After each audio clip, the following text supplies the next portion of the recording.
Spare not, lift up thy voice like a trumpet, and show my people their transgressions, and the house of Jacob their sins.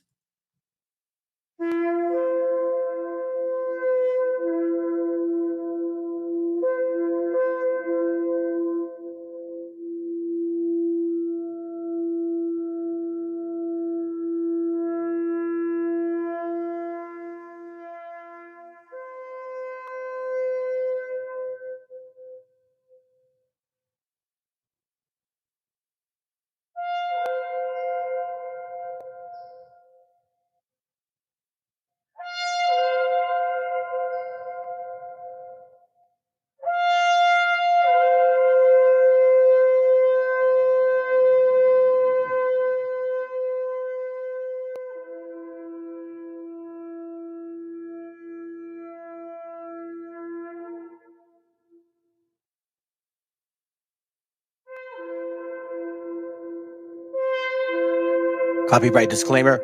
This content does not belong to Bible Chronicles or claim this intellectual property. The content provided today has and always will belong to the content owner. Bible Chronicles does not have any affiliation with the owner of this property. As mentioned, Bible Chronicles did not intend to make use of any material for the purpose of harvesting gain. However, Title 17 of United States copyright law states material and use can only be done when it's for theological or general educational purposes, and thus Bible Chronicles believes that this principal material falls under fair use, which honors protection under Section 107 of the same U.S. copyright law.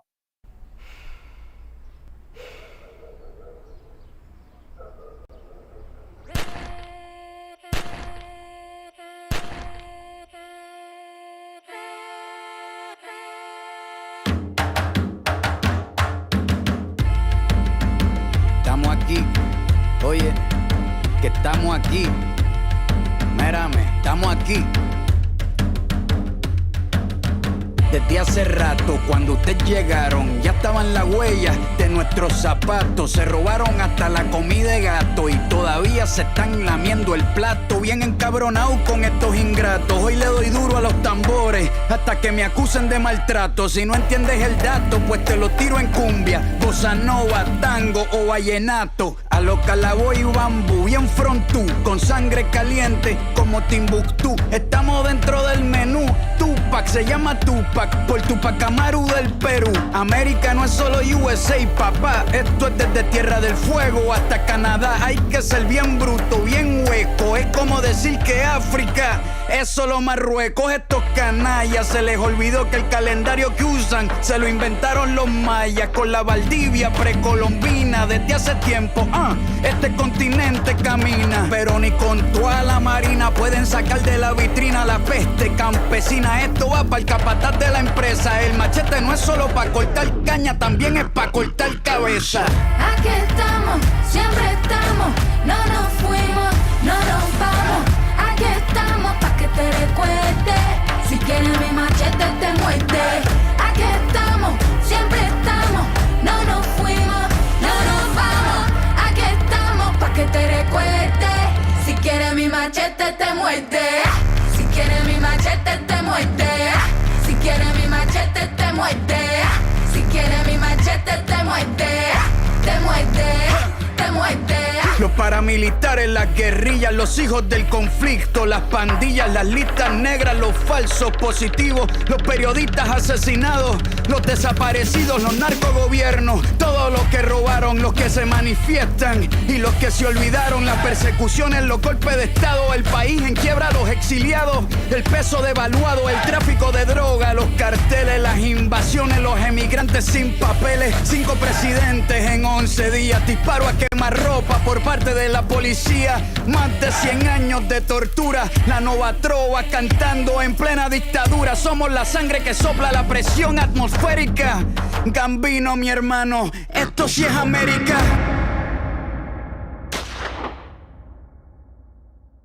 Aquí estamos, siempre estamos, no nos fuimos, no nos vamos.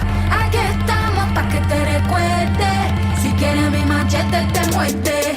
Aquí estamos, siempre estamos, no nos fuimos, no nos vamos. Aquí estamos pa' que te recuerdes. Si quieres mi machete te muerde. Si quieres mi machete te muerde. Si quieres mi machete te muerde. Si quieres mi machete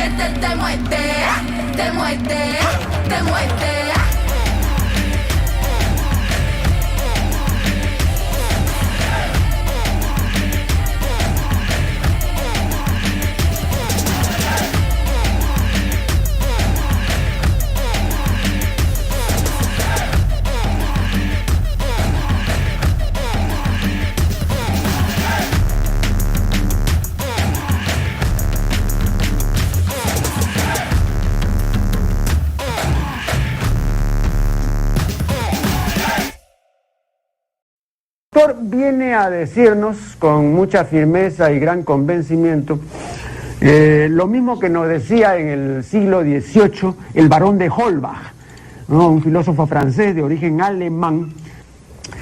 Si nos remontamos al comienzo, entonces hallaremos que la ignorancia y el temor crearon a los dioses. La fantasía, el entusiasmo o el engaño los adornaron o desfiguraron.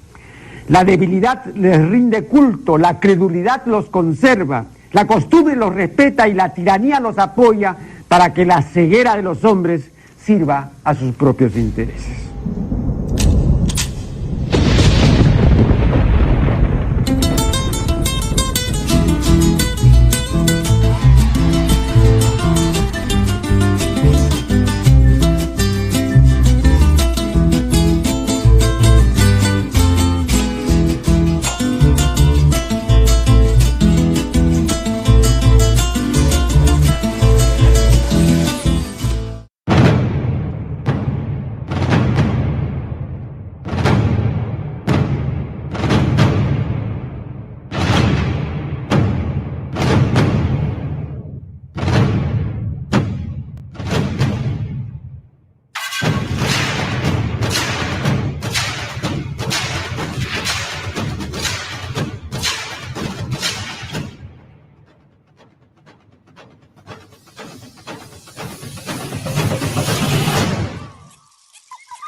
Okay, here we go, family.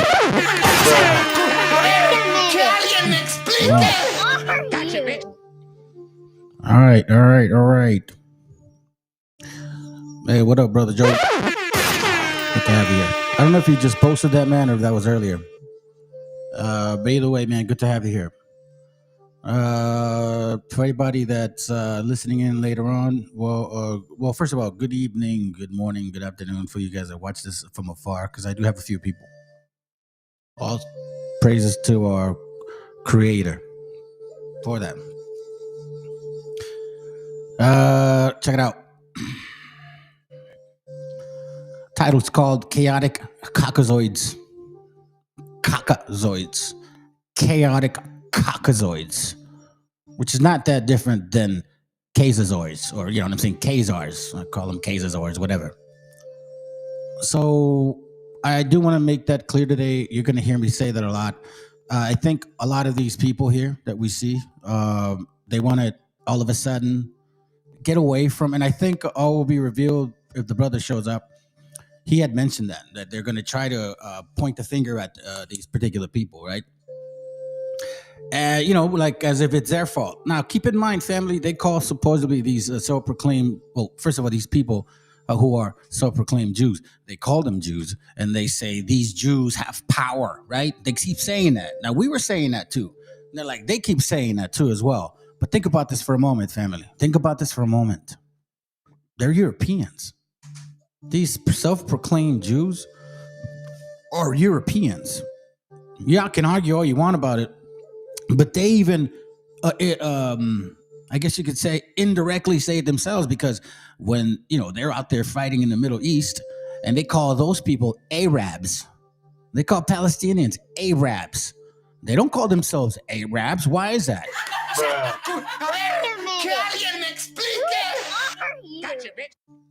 You gotta wonder why they don't call themselves Arabs. They're like those Arabs. So let's get to clarity here. These self-proclaimed Jews are not from the Middle East. They are Europeans. Chomsky even said it himself. It doesn't matter what we believe. It doesn't matter if it's factual. The fact remains is that in today's society, they're considered Jews no matter what. So the fact is that they don't call themselves Arabs either. They call Palestinians Arabs. They call everybody else Arabs in that region except themselves. So then now that must testify that they consider themselves Europeans. So basically what I'm trying to tell you, fam, is these self-proclaimed Jewish people who practice Judaism, it's just a religion they chose to practice. They are no different than these white Christmas Christians. They're no different. They're from the same thing, fam. Do not let these people confuse you. Okay? Because that's why I'm saying this chaotic KAUKASIOD shit. Because that's exactly what it is. They're not supposedly, all of a sudden they're Jews, so they're not like us. Bro, this man could pass for a so-called self-proclaimed Jew because that's in society, it's accepted that way. Do you get what I'm saying? But anyways, this is different because we're going to hit some topics today, man.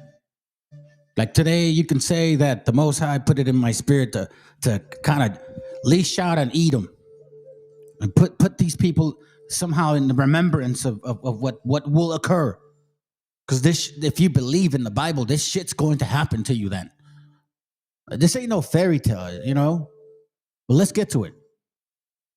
Or has this to say to America? About a minute and a half, and then I want to turn the rest of my time to Mr. Jordan. Yes, sir. I would just say that I consider the hearing today my last act of service as a public servant for the United States of America, and I'll give you my professional opinion. I personally have no confidence that the FBI will rein in its own conduct. There are no current effective checks and balances against them conducting lawless action with any type of correction in a legitimate time frame. Their ability to overclassify information can allow them to stonewall forever. My other recommendations are in the natural order. First, vote. The second is the Second Amendment. Arm yourself and know how to defend yourself. Make 3 to 4 friends in your neighborhood and promise to come to each other's mutual aid in times of hardship. And during the Great Depression, people stocked up a pantry. So I think that's a good practice, especially in our economic times. And make sure you have 3 to 4 months of food. As a person of faith, I'd say pray the rosary and read the gospel of our Lord and Savior, Jesus Christ, and live it every day. And that's So apparently this man is saying that you are coming across danger. Danger is bound to happen to you. You guys go to Wisdom of Solomon, chapter 14. Okay. We're going to read something real quick. I want to bring this to your attention. Now, I'm using the New Oxford Annotated Bible with Apocrypha. I'm going to use a couple translations so we can zigzag our way through this. Verse 27 says this: "For the worship of idols, not to be named, is the beginning and the cause and the end of every evil." Understand what that means? I mean, look, you can break this down any way you want. The fact remains is that when you have these many religions with a wicked background, pushing a wicked, hateful doctrine to, let's say, sincerely innocent people, you have to wonder what that so-called religion is about. And we now have discussed and understand that these type of things, right? This type of idolatry, these celebrations that are hollow, is the beginning of destruction. Like, for example, when you look at Rome, if you look at its history, you know, you go further into the Roman kings, the Roman emperors that were chosen later, and they fell into debauchery. And it was in that debauchery that their empire fell. Do you get what I'm saying? Verse 12 in Wisdom of Solomon 14 says, "For the idea of making idols, was the beginning of fornication." Now, a lot of people right now practice Kabbalah, whether you guys believe it or not. You guys practice that chakra, that meditation, that self-creation. Whatever you think about, you manifest. A lot of people are doing that, even though they have no clue where that religion or faith comes from. That's Kabbalah teachings.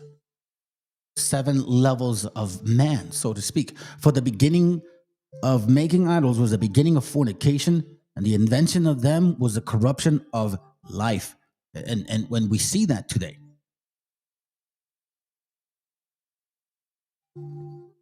I see that today.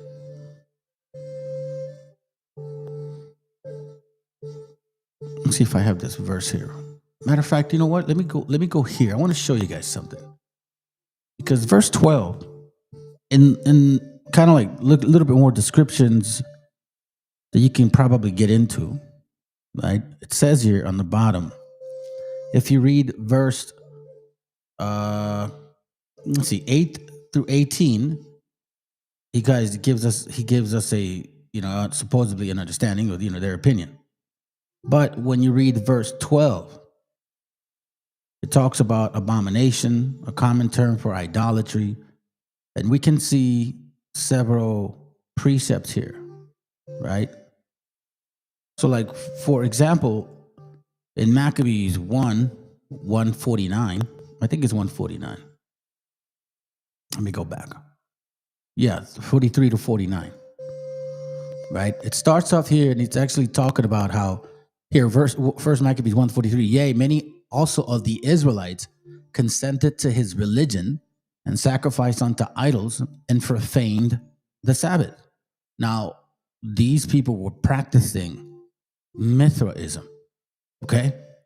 So when it's talking about sacrificing to idols, I'll give you one thing that I think Mithra used to do this, or at least not Mithraism had a lot of branches, and there was a religion in Roman Greek times where it was worshiping Sol Victus. Now, Sol Victus had a concept of where these people would baptize themselves under a like a cow, I think, or a bull. So the bull would be like on top, and they would get underneath, kind of like somebody changing your oil at a gas station, and they'd cut the animal and its guts, and all the blood would fall on the person, and that would be considered baptism, cleansing you with the blood of the bull, which some people say the blood of the lamb. You see what I'm saying? Right? So now we see these pollutions. Verse 46, and pollute the sanctuary and the holy people. Why? The practices. Correct? Now, we're talking about something totally different than what we see today. But let's put it this way, family. A lot of you guys are probably, whether you know it or not, your families are out there celebrating Thanksgiving. For what? What are you thinking? What are you thanking people for? What is that? The turkey and shit? The turkey? Is that what you're Thanksgiving for? The turkey? Really? When you see what is about to occur, because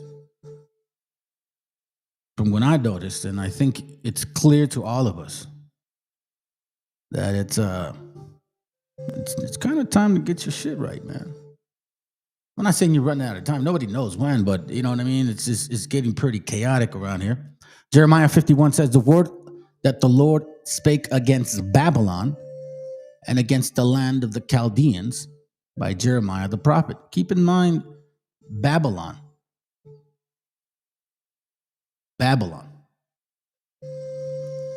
What occurred in Babylon?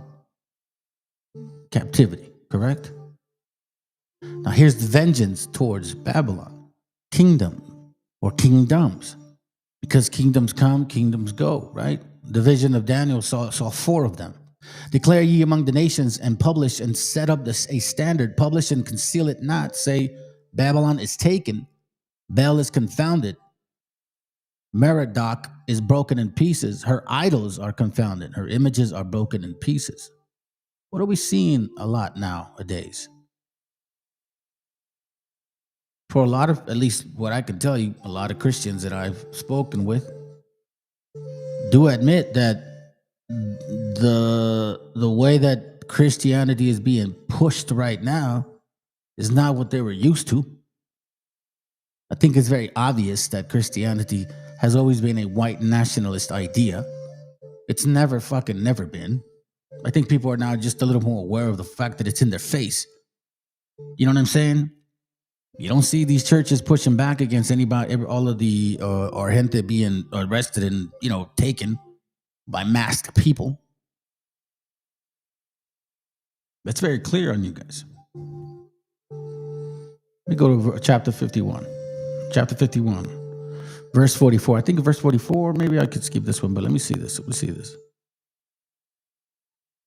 And 51:44 it says, and I will punish Bel in Babylon.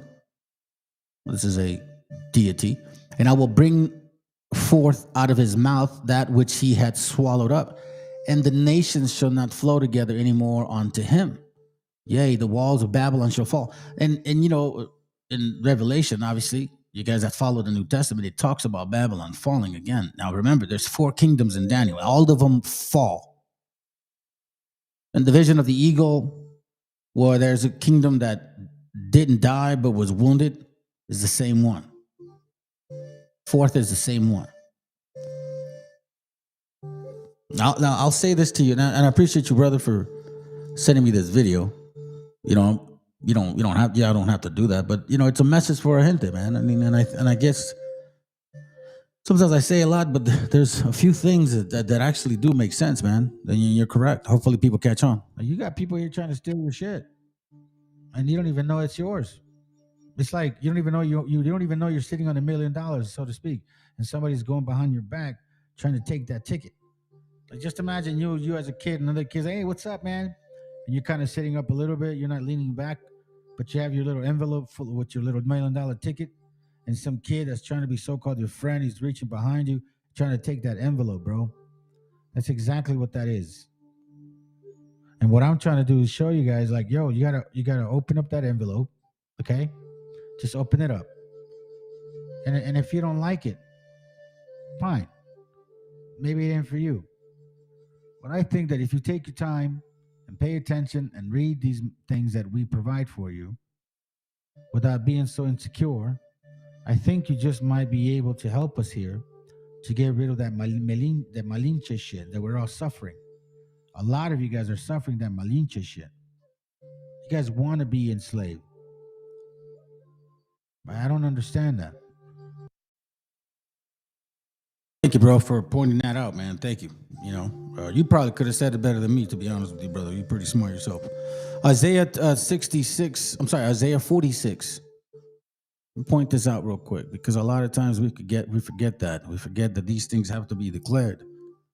46:9 says it says, remember the former things of old. You see, it talks about going back into your history also as well, right?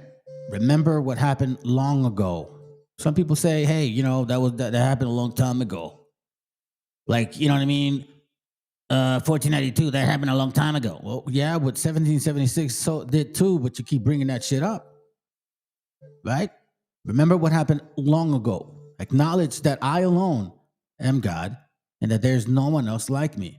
So a lot of these natives, right? Natives, they're like, me no Hebrew. We've been here 1,000 millions of years. Okay, so then explain this to us. Why is this happening to the indigenous gente? Huh? Seriously. Why do we see immigration going after our people specifically? Can you guys explain that? Is there anywhere in your great magical native historical tree that can explain that to us?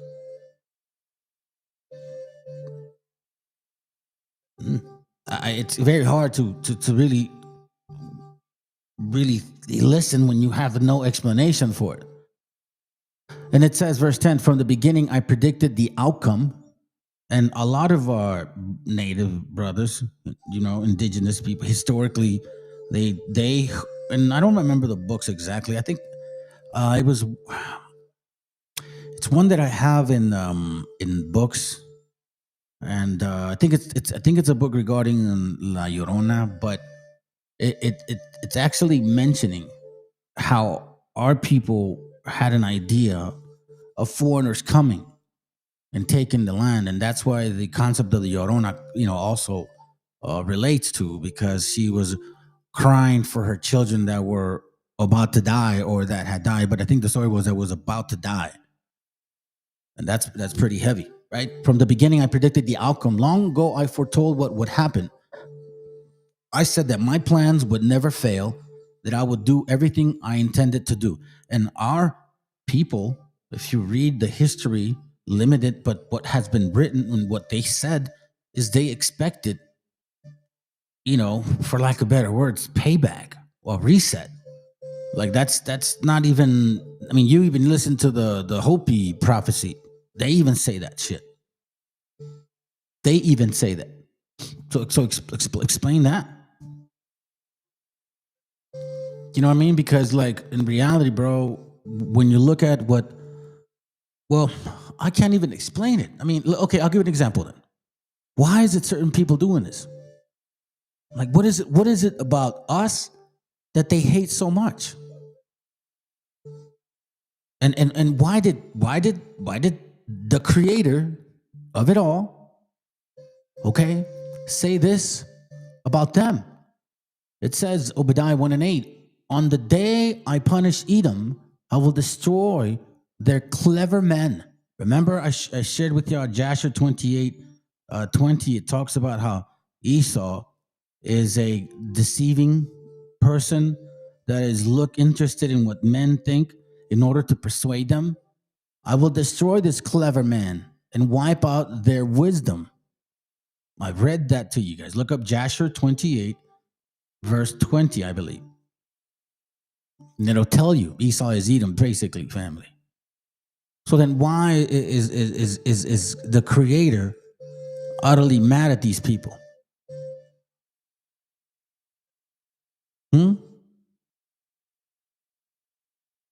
get what I'm saying? Now, look, keep this in mind. For you brothers that don't believe, and maybe you're kind of listening, who did this happen to? Remember 1492, when these Spaniards came, they're not just one like raza. Keep that in mind. This is what we teach here. They weren't just white people, fam. When these bastards, dirty bastards full of diseases came, what did they do to our children? It's written. Bartolomé de las Casas wrote about it. Now you see also American Holocaust. Other books have mentioned it. We have even like pictures what they drew, grabbing the children by the legs and smashing them on the tree trunks. Right? Psalms 137:7 says, "Remember, Lord, that the Edomites did the day Jerusalem was captured." Remember how they kept saying, "Tear it down to the ground," meaning they had no sympathy for their own brethren. Babylon, you will be destroyed. This is Psalms in the future.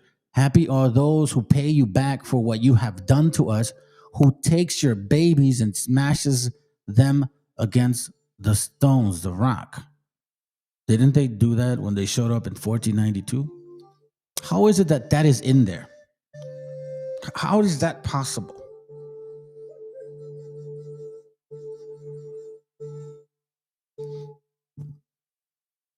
Do you know what I mean? And like for you natives that don't believe this, how is it that our gente were the ones that actually got to this? Because this is what actually was declared in the old times. If we didn't obey, why do you think our gente, whether you believe in this book or not, were very, so to speak, observant to their quote unquote gods? Either way you want to look at it, but you heard that history. You don't deny that shit, do you? The curses for disobedience. Our gente, whether you believe that they're part of this book or not, still kept an ordinance that, like, for example, they sacrificed it to their gods because what? When things got bad, supposedly that's what you believe, correct? So they still did something for their God. They had order. Now, keep this in mind. Who in the world got infected by disease and got slaughtered by it? And where else does anybody even talk about that? Deuteronomy 28:22 says, the Lord will strike you with infectious disease, with swelling and fever. Verse 27, the Lord will send boils on you, as he did in the Egyptians. This is smallpox, fam. He will make your bodies break out with sores, chicken pox, for example. You will be covered with scabs all over your ass, all over your nutsack, everywhere. Your eyelids, your ears, your head, your nostrils inside. You will itch, and there will be no cure. You guys know for a fact that we went through that. And who supposedly took advantage of that disease? Did they lament? Did they care for it? Did they even consider? No, not at all. They made sure to even bring you guys on a cold day some sheets full of disease. Now, we know the Europeans didn't bring specifically smallpox. We know that Africans brought smallpox, right? That's really where the detriment came from. But who had a concept about it? Who had the upper hand? Now, this is why I try to tell y'all, family, these so-called people that claim, oh, look at these Jews. Look at these Jews. They're white just like you. You're just a Christian. They're just a Jew. That's it. It's no different. Y'all are white people, man. This is the relationship that we have to focus on now, fam. That's the relationship that we have to focus on. Because look, Ezekiel 25 even says this to us too. Check this out. Ezekiel 25. And in verse 12, watch what it says. The sovereign Lord said, the people of Edom took cruel revenge on Judah, and that revenge has brought lasting guilt on Edom. Now I announce that I will punish Edom and kill every person and animal there. I will make it a wasteland from the city of Taman to the city of Dedan, and the people will be killed in battle. Now, I always ask, do you guys claim to know this Bible so much? Who the fuck are you in this Bible? Because guess what? If you say, well, that doesn't matter, then how come you have the nerve and to tell people that in case when you criticize somebody, all of a sudden they're anti-Semitic? Well, where the fuck if they're Semitic, then what the hell are you? Those are questions that need to be asked at this moment, fam. Because I see the hatred, I see the envy, and quite frankly, I'll give you an example of who these people truly are. Get into that. I just want to read a little passage from your book. You focus at the beginning of their two best friends, actually, Leshiger and Levine, and Levine ends up killing Leshiger. But I just want to read this paragraph. One night at his house, Levine confessed to Nicole, I think that was his sister, that he had once shot and killed a child. He was just a little boy, he told her, but he had a gun. He also introduced her to his dog, a tautly poised, hyper-alert Belgian Malinois named Rocky that had been one of the unit's working animals. Nicole wanted to know why it had no teeth. Levine told her that its titanium dentures had been surgically removed upon retirement because the dog had been trained to attack and had grown accustomed to feeding on the flesh of people killed in special operations raids, including being allowed as a treat to eat human brains. See that shit? How is this any different than what the fucking people in Gaza experience? How is this any different than what 1492 talked about? Do you guys know about that book, Dogs of Conquest? I have that. I've shared that with y'all. Dogs of Conquest. These are the animals that nobody really talks about. You talk about white folks, predominantly the history was that white folks came and all that shit, right? But now we know it was white folks, black folks, Arabs, all that shit, right? They also brought animals, family, on top of the disease and shit. Quite frankly, our people were more afraid of a fucking dog than them, because these dogs were trained to fucking eat you. Look at this shit right here. They're no different. One just calls himself a Jew, but is European, and the other just calls himself a Christian, but they're European. Y'all are the same fucking people. You look no different. Polish, Ukrainians, Germans, French, British, Spaniards, y'all look the same. Shit. Oh, wait, hold on. Let me say what's up to y'all, brother. What's up, man? Good to have you here. What up, brother? Good to have you here, bro. Yeah, keep posting, man. Help the algorithm so people can catch this. You know what I'm saying? There's good information. Horrifying, I know. And actually, people seized upon, and there's a lot of some criticism of my work. It's very much mixed. There's certain forums where current and former special operations soldiers talk about a number of things, and my book sometimes comes up. Some of them are supportive of it and agree that I've accurately diagnosed certain systemic problems in the community. Others attack it and say that it's exaggerated. And this is one thing that the opponents. Yeah, as a matter of fact, he has one called El Presidente. You should check it out. It's about 15 minutes long. Interesting stuff. Let me see if I can fast forward this real quick. I want to show you this. Oh man, here it goes right here, because it gets pretty heavy, bro. Look, watch. So I want to talk about drugs, which play an important part in the text of your work. They're given drugs by the military. It leads to addictions. When you write about Levine, you write by 2008 he was smoking crack on a daily basis and regularly ingested MDMA, smoked crystal, methamphetamine, snorted powder heroin, and had even taken to inserting speedballs, a dangerous mixture of heroin and cocaine, into his rectum in a dissolvable capsule to get a quicker and more powerful high. The drugs and alcohol, I mean, the amount that these people ingest. You guys hear that shit, bro? Did you guys hear that? Did you guys hear that shit? Man, I gotta hear that one more time, bro. Of heroin and cocaine into his rectum in a dissolvable capsule to get a quicker and more powerful high. The drugs and alcohol, I mean, the amount that these people ingest, of course, is kind of staggering, and we'll talk about the drug dealing later, but talk about how pervasive that was and the culpability of the military in kind of kickstarting these habits. The military prescribes special operators dextroamphetamine as a matter of course, commonly known as Adderall. It is an amphetamine that allows you to stay awake for long periods of time and to tolerate sleeplessness that some of these missions require. It also has the effect, whether incidental or not, of increasing aggression and suppressing empathy. In Levine's case, he specifically cited the prescription he had been given to Adderall as precipitating his drug issues, which is a common sort of gateway or path towards the abuse of harder substances.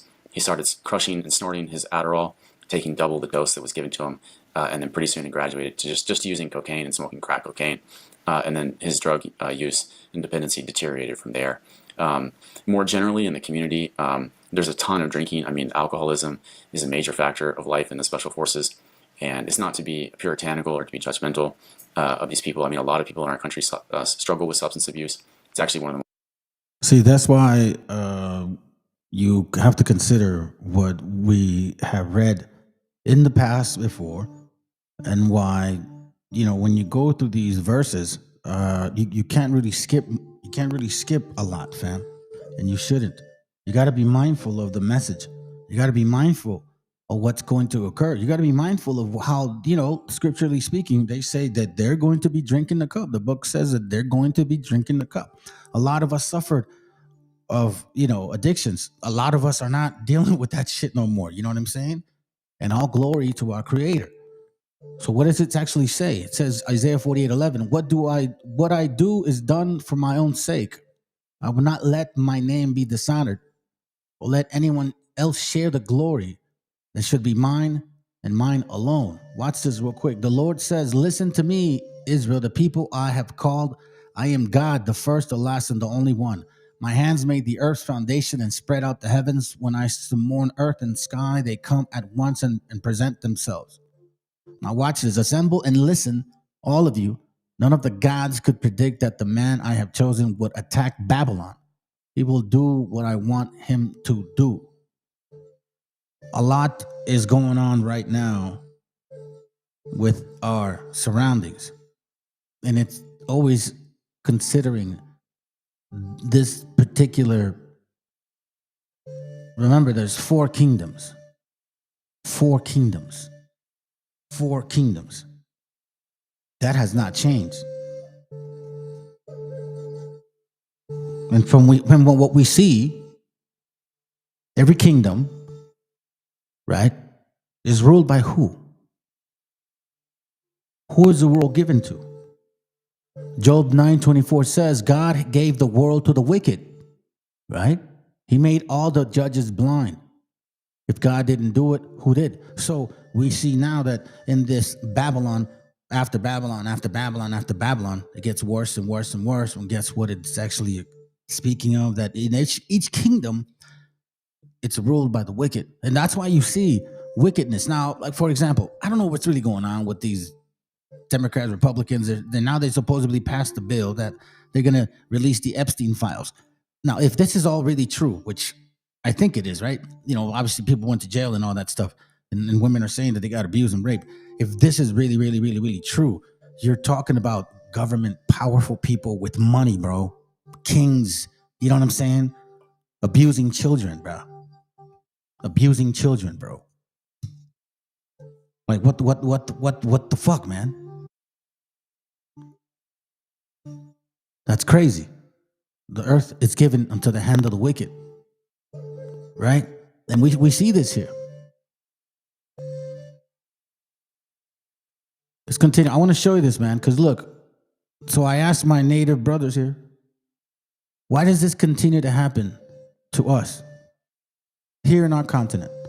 Okay, so my question to y'all, what is the answer for this? This continues to happen to us. Now, is your solution government? Which one? The one that's in control? That one? The one that they brought? What is the solution? First of all, why did it happen, and what is the solution? That is my question to you natives that don't believe you're part of this actually history. Gone viral, and I want to get your reaction to it, of landscapers who were being addressed by this individual that you see in the video. What do you say to people when they look at that and say that falls outside of this purview of getting criminals out? What do you say to them? Martha, do we know the criminal records of those so-called landscapers? Do we know the criminal records of any illegal alien walking the streets here in Chicago or anywhere else? What we're finding is child rapists in big box stores looking to go into people's homes or hang those Christmas lights like we see in this video here. How do you know who these people are? Did you hear this fucking stupid shit? So he's saying that landscapers are pedophiles, and they're the ones trying to hang the lights in there to peek into the fucking windows and look at kids. Speaking of pedophile, literally, bro. The nerve of these people to claim that gente is out there cutting grass so they can, commit a pedophiliac crime. If that's the proper way to say it. Really? You're really gonna go there? Pinche linguini? Really, bro? But again, my question to y'all is, did this happen? And what is the solution? And why is it only happening to our people? And this is not like me pointing a finger. I'm being sincere. Because if you look at this book, it actually said, as part of the curses for not following God, right? It also said this. Watch this. Verse 20 says, if you do evil and reject the Lord, he will bring on you disaster, confusion, and trouble in everything you do. Do you not see what's going on right now out there in the streets? These gentlemen, my brethren, are working. They're working. They're cutting the fucking trees, bro. They're trimming the gosh darn trees, bro. The bushes that your people don't want to fucking do. Really? These are your criminals? And on top of the question, why is this happening to us? Native brothers that don't believe you're part of this book? Why is this happening to us since 1492? And what's the solution since 1492? Do they have a criminal record, maybe in their home country? Who are these people? Too many times we're finding that some very, very disreputable individuals are seeking work in people's homes, in their gardens, and otherwise. We don't want those people in society, and that's what we're after. And, I think we've done a really good job here in Chicago and other places to remove these types of individuals. Basically, he's saying that they're going after perverted landscapers because, I guess they must have a pajarito, a little birdie told them, hey, you got to go after pervert landscapers. So again, to my brethren that don't believe that you are part of this history, then why the fuck is this happening only to our people in our continent? Explain that shit to me and the brethren and the sisters that are following as well.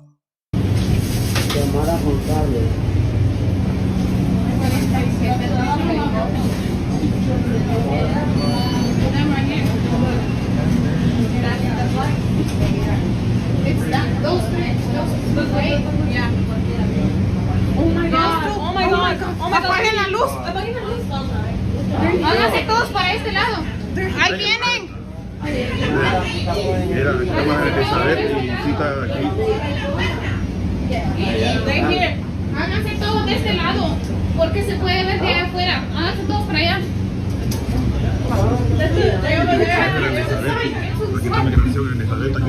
Váyanse, háganse para atrás. They're right here. Háganse todos para atrás porque se puede ver por fuera. Mamá, es que no pudiste por ese lado, mamá. Ahí están ahí en la Ahí está mi carrito, mira, ven. Ahí está mi carrito. You see the fear, bro. A sincere fear. That ain't made up shit. What other people right now are going through that? Matter of fact, dude, like you see those movies like so-called Jews, they're, over there in Germany. They went through that shit. They used to hide at the stores, not want to come out when they saw that kind of shit. When the Gestapos were walking around looking for fucking people. You guys, like for the pianos, the same shit. They all would run into their homes, bro, because the Gestapos would come around and pick up whoever they wanted. I'm just sincerely asking, man, if you believe that we're just, people that were like mushrooms and came out of this continent, then why the fuck is this happening to us? Leviticus 26:16 says, I will punish you. I will bring disaster on you. Incurable diseases. We already saw that. And fevers that will make you blind and cause your life to waste. What is that? That's the disease that we went to. Include all the smallpox and everything else, syphilis and all kinds of shit. French pox, everything.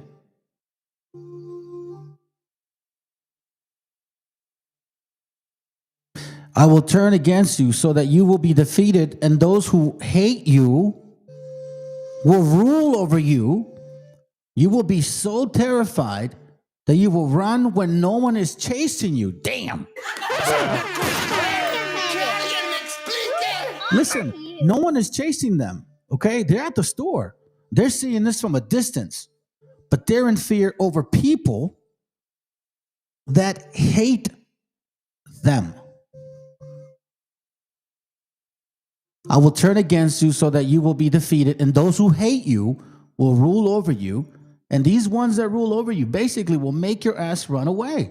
What are we seeing here? Ahí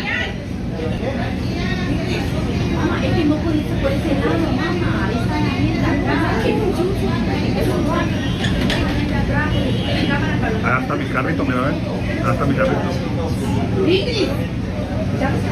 Tenemos que cubrir. Hay que cubrir la puerta. Cubren la puerta.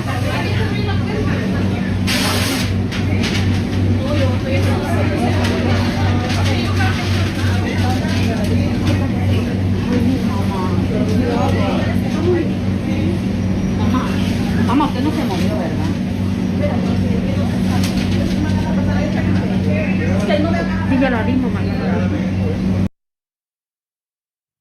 That's not nothing to be like laughing about. I honestly don't agree with the sister's living lifestyle, whatever, but she makes good points, and I thought I would at least share it with y'all, because I think the other time I was kind of got a little aggressive. I've never spoken to this lady, whatever, but I think I might have said some shit, like talk too much shit. Like, nah, man, I'm glad that she's pushing the information, man. We're all here to do the same thing. You show love to our people. So let's go. Now I'm going to share this with y'all because these are facts.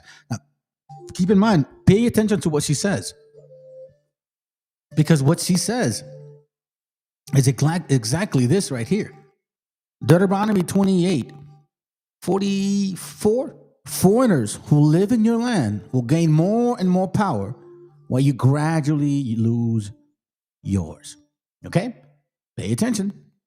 Los Estados Unidos tienen una historia repleta de ejemplos de cómo ellos odian a los mexicanos, pero también está llena de ejemplos de cómo los mexicanos se les olvida la historia y siguen aquí rogándoles una reforma migratoria. Vamos a recorrer un poquito de la historia empezando en 1930. ¿Quieren? 1930, durante la Gran Depresión de los Estados Unidos. Y adivínenme, adivinadores, ¿qué sucedió?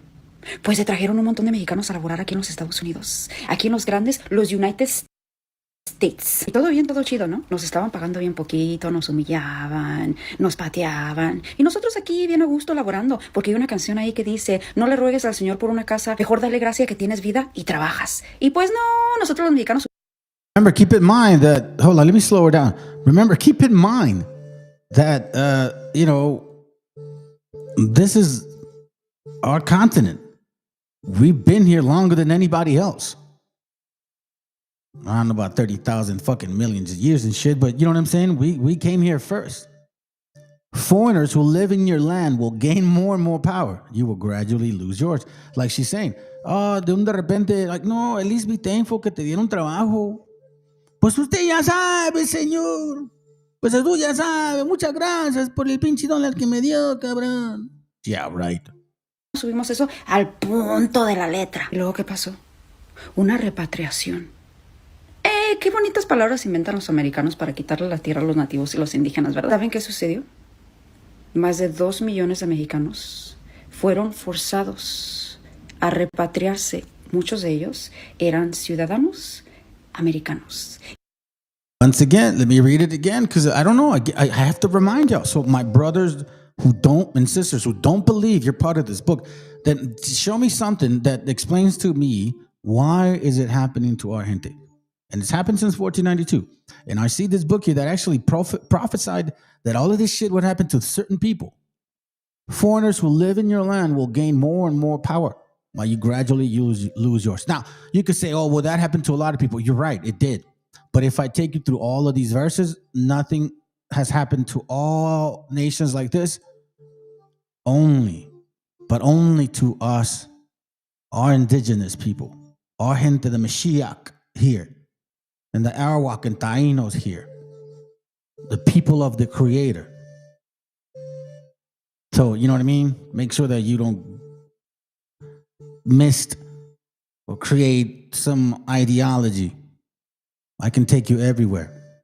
I can show you the diet, clothing, folklore, matter of fact, vocabulary, pronunciation, even similar writing.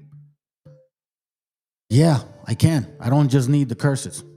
Or I should say, we don't need the curses. Matter of fact, that's like the cream on top of the whole. That's like the tip of the cream. Whatever. Let's go. Tip of the iceberg. ¿Y saben qué programita incluyeron ahí? Les decían que por favor se deportaran voluntariamente. ¿Saben cuáles fueron las personas que le estaban pidiendo eso? El Hoover y el FDR. Ya ustedes saben. Ya que se pudieron recuperar un poquito los europeos americanos y dejaron de ser puercos arrastrándose por ahí, pues empezaron a decir que les estábamos robando los trabajos. ¿Y qué pasó después? Pues los agentes de migración empezaron a trabajar con todas las fuerzas locales. ¿Para qué? Para deportar a los mexicanos. ¿Sabes cuál era el basis para deportar a la gente? Que te miraras Mexican. También pusieron una cosita tremenda que se llamaba no due process, no proceso legal. Te votaban sin que fueras a ver a un juez. Todos aquellos que no han captado mi sarcasmo, ¿a qué les recuerda todo esto que les estoy diciendo? Y pues después, en el año 1954, el presidente Eisenhower invocó lo que él llamaba la Operación Espalda Mojada. Claro, después del programa Braceros, que hizo ¿qué? Otra vez traerse un montón de mexicanos a trabajar con la promesa que les iban a dar una reforma migratoria. Le robaron el 10% de su paga entre México y los Estados Unidos, que nunca se los devolvieron. Los trataban como inhumanos. ¿Qué hacían? Les hacían spray con químicos. ¿Por qué? Antes de trabajar querían asegurarse que estuvieran higiénicos. ¿Y saben qué hizo el maldito del Eisenhower? Detenía a las personas y les negaba agua, comida y ¿qué más? Asistencia médica. ¿Y sabe qué pasó? Muchos mexicanos se murieron. ¿A qué le recuerda todo esto? Para todos ustedes que dicen, ay, deja la historia en el pasado. Eso ya pasó. Los europeos americanos no son sus antepasados. Eso ya pasó. Sigan haciendo lo mismo. ¿Saben otro jueguito que le gustaba mucho jugar a los agentes de migración con órdenes de Eisenhower? Agarraban al montón de mexicanos y los iban a llevar al desierto, hombres, niños y mujeres. Y ahí se quedaban a morirse de hambre, de sed, expuestos al sol. Y aquí los europeos americanos se burlaban, se reían. Vayan a la historia y váyanse a buscar los chistecitos que ellos ponían ahí cuando los mexicanos se morían en el desierto. Ellos se enfocaban en la comunidad en la que tú vivías, en tu acento, en tu color de piel. Y esa era razón suficiente para deportarte. Quiero que escuchen el eco de la historia que les está haciendo un llamado para recordarles que esto ya lo vivimos. Para todos ustedes que todavía me mandan inbox para preguntarme, ay, pero el Señor dice que sí nos va a dar una reforma migratoria si nos quedamos a trabajar. Endejos, aprendan de la historia.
La historia ya nos demostró que los Estados Unidos solo los utiliza para laborar y ya que se les quita el argüende porque ellos no quieren salir a atender los embrios y a trabajar. Ay, no, ellos son muy dignos, muy civilizados. Ellos nomás pueden trabajar con papel y pluma para crear leyes, para deportarnos, para privarnos de nuestra libertad.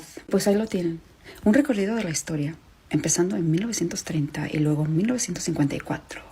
En donde hicieron deportaciones masivas, así como lo están haciendo ahorita, con las mismas tácticas.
One, two, three. Hold on.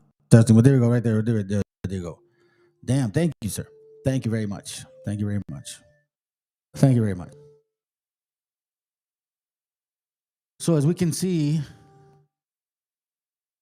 man charged in fatal shooting of cleaning woman who accidentally went to the wrong house.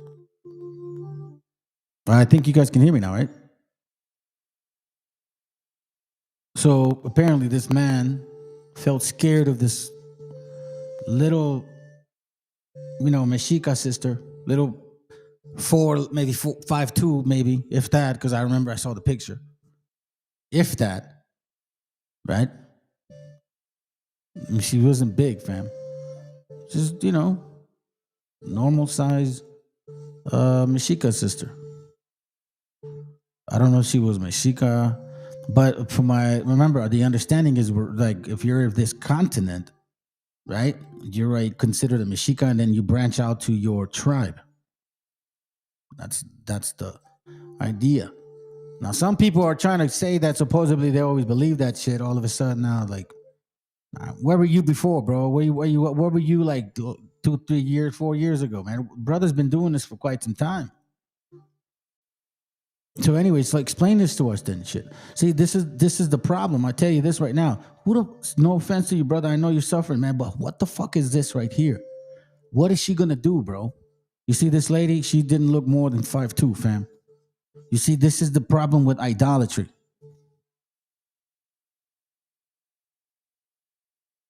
Here's the update. Prosecutors in Boone County have filed criminal charges against a Whitestown man after a shooting left a housekeeper dead. It is our top story tonight. I'm Birshal Edmey. And I'm Dan Spieler. After much debate, Kurt Anderson is now in custody tonight and charged with voluntary manslaughter. Prosecutors claim the suspect believed his home was being broken into and fired a single shot through his locked front door while standing at the top of the stairs. That shot killed Maria Florinda Rios Perez de Velasquez, who'd gone to the wrong address by mistake. The prosecutor insists the shooter's actions weren't reasonable in this case. What we're saying is that the stand your ground law does not apply in this case, as Mr. Anderson did not have proper information which would allow him to make the determination that he was reasonable in his actions. Anderson is now being held without bond at the Boone County Jail pending his initial court hearing. This evening, there is a lot of reaction to that charging decision, including from the suspect's lawyer and the victim's family. Tonight, Fox 59's Max Lewis tells us what both sides are saying now. Tonight, the family of Maria Florinda Rios Perez de Velasquez still... Oh, she was a young lady, bro. She was in her 20s, dude. She just went to do her job. Went to clean the house. That fucking piece of shit wanted to shoot somebody that looked like her. Nowadays, people have cameras, fam. You don't think he saw that shit? Like, they're not going to give us all the detail, but like, come on, bro. Fuck, even I have a camera in front of my house. As a matter of fact, I have several cameras. I just like to protect my family. That's it. Heartbroken over her tragic killing, but got their first piece of good news since that fateful day. This is an important step towards accountability, truth, and justice. The Boone County prosecutor charging Kurt Anderson for shooting Maria through his front door after the cleaning woman showed up at the wrong home. She was simply arriving to clean a home. She was doing her job, supporting her family, and contributing to her community. The family's attorney, Alex Lamontes, saying while the criminal case plays out, he and his team are focused on getting justice on the civil side, filing a claim with Anderson's home insurance company, seeking compensation for the loss of the family matriarch. Bro, that's fucked up, man. Man, look, she has a traditional dress, dude. Like, that's what I noticed in that picture I saw earlier, fam.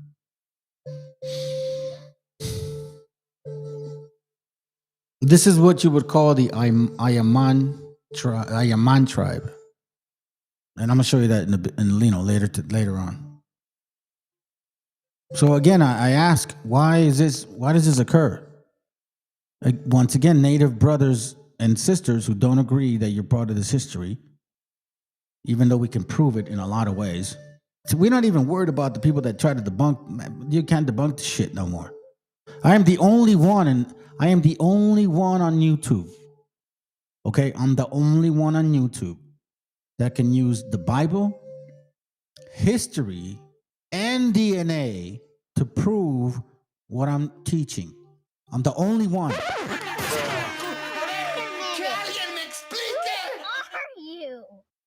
Nobody else is able to do that. For example, you cannot, DNA don't mean shit if you can't use the Bible and history to prove it. The Bible, if you don't have history and DNA, it don't mean nothing. If you have history and no Bible or DNA, it don't mean nothing. You need all three at least. I'm the only channel that does that. So I ask to my Native brothers and sisters who don't believe you're part of our history, why is this happening to us and how come it's been happening since 1492? Native American woman nearly deported after Polk County Jail issues ICE detaining her by mistake. So now, check this out. My friends. What the fuck? This is like a Mexica sister. You get what I'm saying, fam? It's like that brother that got mad at me the other time that he was here, RSK or whatever. I was like, bro, he's Gad. He said he was back Gad, right? He's all like pushing the 12 chart. He's like, I'm Gad. I'm like, bro, blah, blah, blah, blah, blah. You know, we're talking about different things. And I'm like, you know what? Matter of fact, dude, when did you become Gad? Before 1848 or after 1848? Because before 1848, you know, you're a Mexican, bro. You were Issachar. Because he was from Arizona. So again, it's like, bro, what are we talking about? The same people, bro. But again, why do they target her? Because of how she looks. You see what I mean? Like, who else can explain this? How else can you explain this? Leticia Jacobo, born in Phoenix, part of the Salt River Pima Maricopa Indian community. She was arrested, held for supposedly ICE. My sister said, how is she going to be deported? How is she going to get deported if she's a Native American? And we have proof.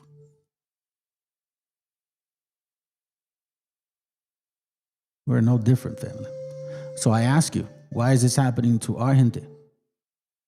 Now, this right here, again, I don't need the curses to show you who you are according to this book.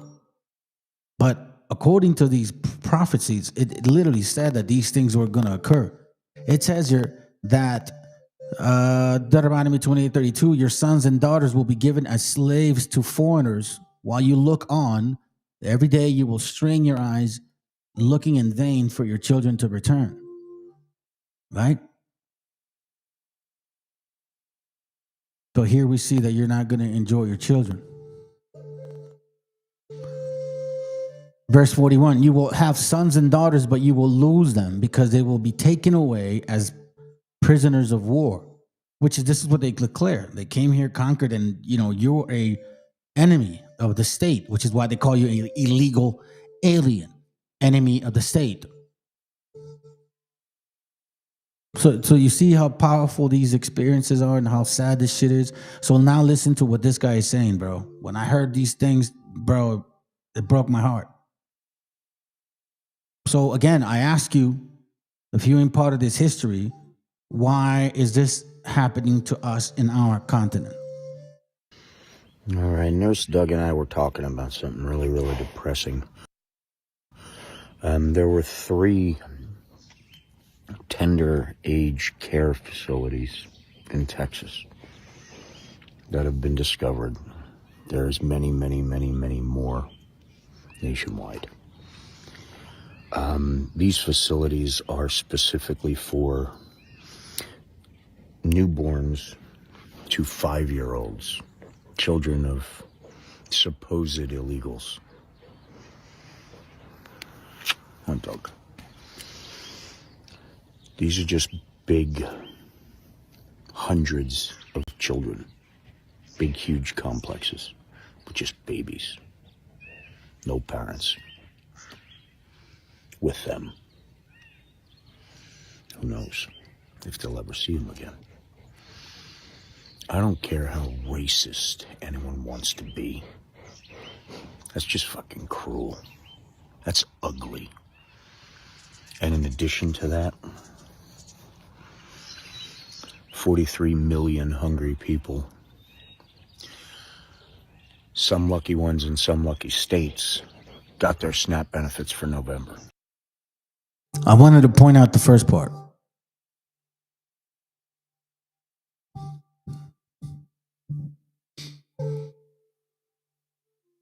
Tender Carey says,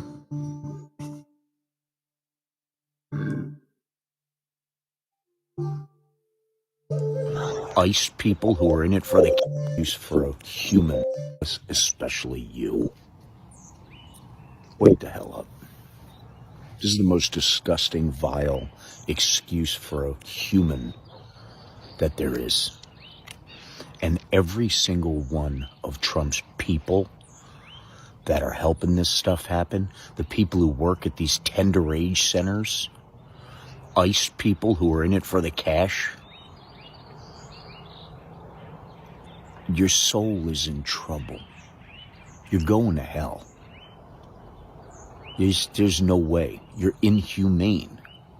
This is literally the most evil. There are grown-ass men, 3 or 4 men, teaming up to body slam 16-year-old Latino girls to the ground and put their knees on their necks. Cash Patel, freaking Christy, all of these douchebags. Pete Kegsbreath, they're weak. They have no souls. Remember these verses, family. Isaiah 47. Watch this real quick. Isaiah chapter 47, verse 1 says, the Lord says, Babylon, come down from your throne and sit in the dust on the ground. You were once like a virgin, the city unconquered. This is basically the daughter of Babylon. But you are soft and delicate no longer. You are now a slave. Why is that? Remember, keep in mind what these people did. And like he said, payback's a bitch. Hinduism, which branches out to a lot of beliefs, has this thing called karma, which means what you give is what you get. Psalms 137:8 talks about Babylon. You will be destroyed. Happy are those who pay you back for what you have done to us, who take your babies and smash them against a rock, because that's what you did to us. This is, when you look at history, that's exactly what occurred, fam. Historically speaking, that only happened to our people. Just like smallpox. There's no other nation in the world that died of a smallpox like we did. Like there's no other nation in the world that can say that eats grasshoppers like we do. Oh, that's gotta hurt! Isaiah 47, watch this, man. Let's go back to it. Isaiah 47 says this. Verse 2, turn the millstone, grind the flour off with your veil, strip off your fine clothes. Remember how they used to look upon these people with their concept of eugenics and you know Darwinism and shit. Lift up your skirts to cross the streams. People will see you naked. Finally, we see for what they are. We're seeing what they are. No more are people confused.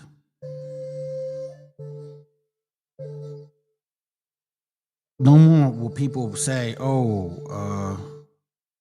it's not talking about that country.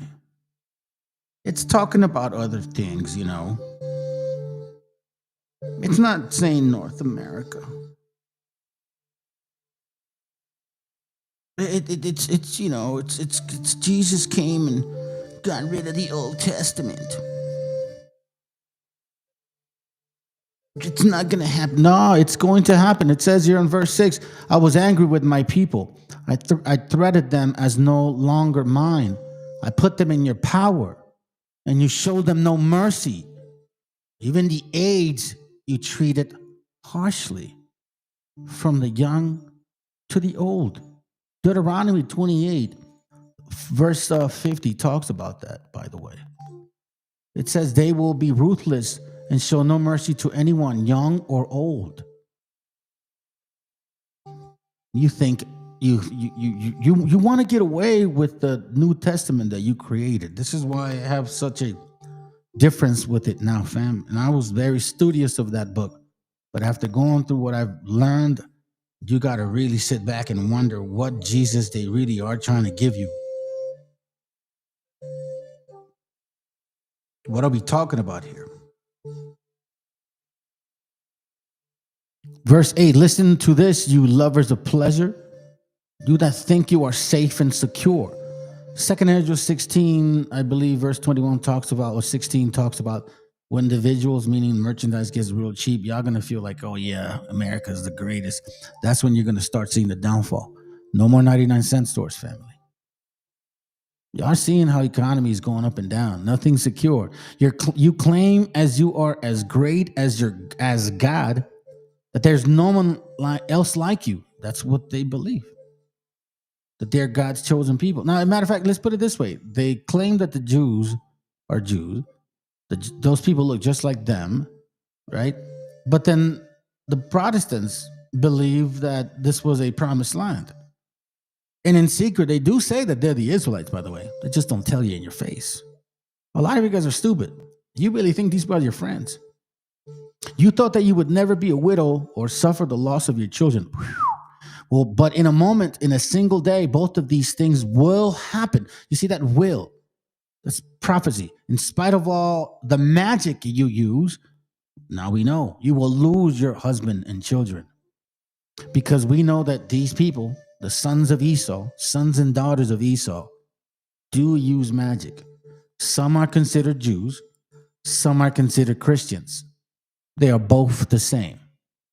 Don't let that shit fool you.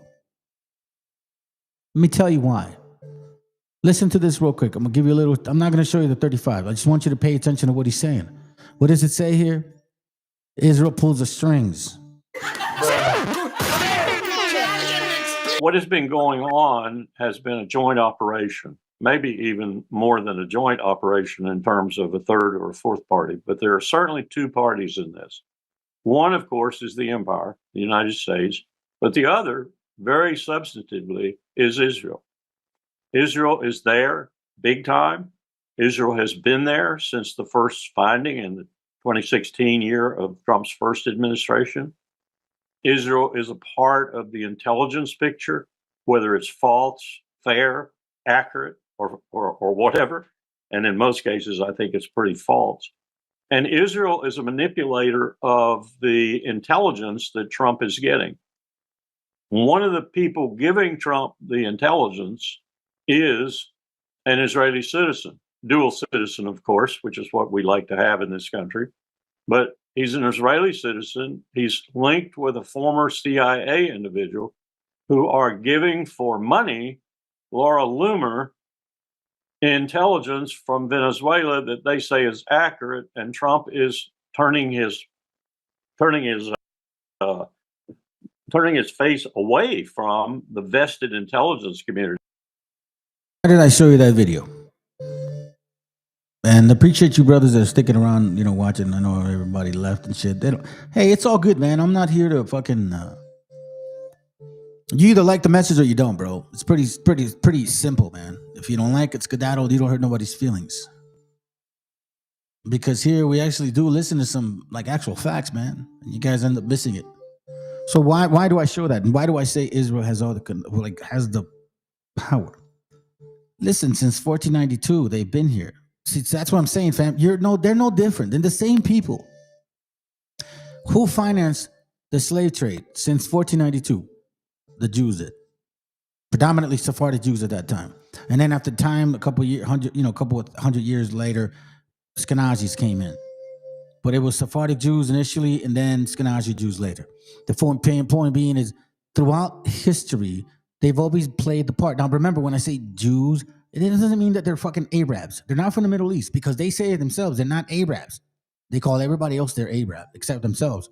They're Europeans. They just happen to practice Judaism.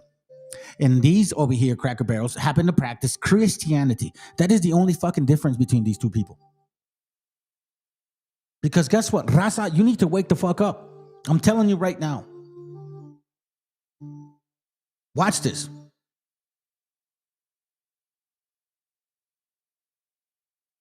Padres de Palestina fueron, ahora con mayor información, después de haber... My bad. That's not the one I wanted, bro. Chivato, eh. Let's see. I think it's this one.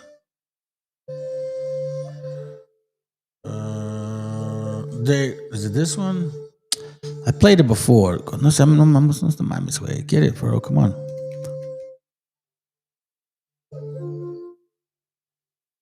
Here it goes right here. This is it.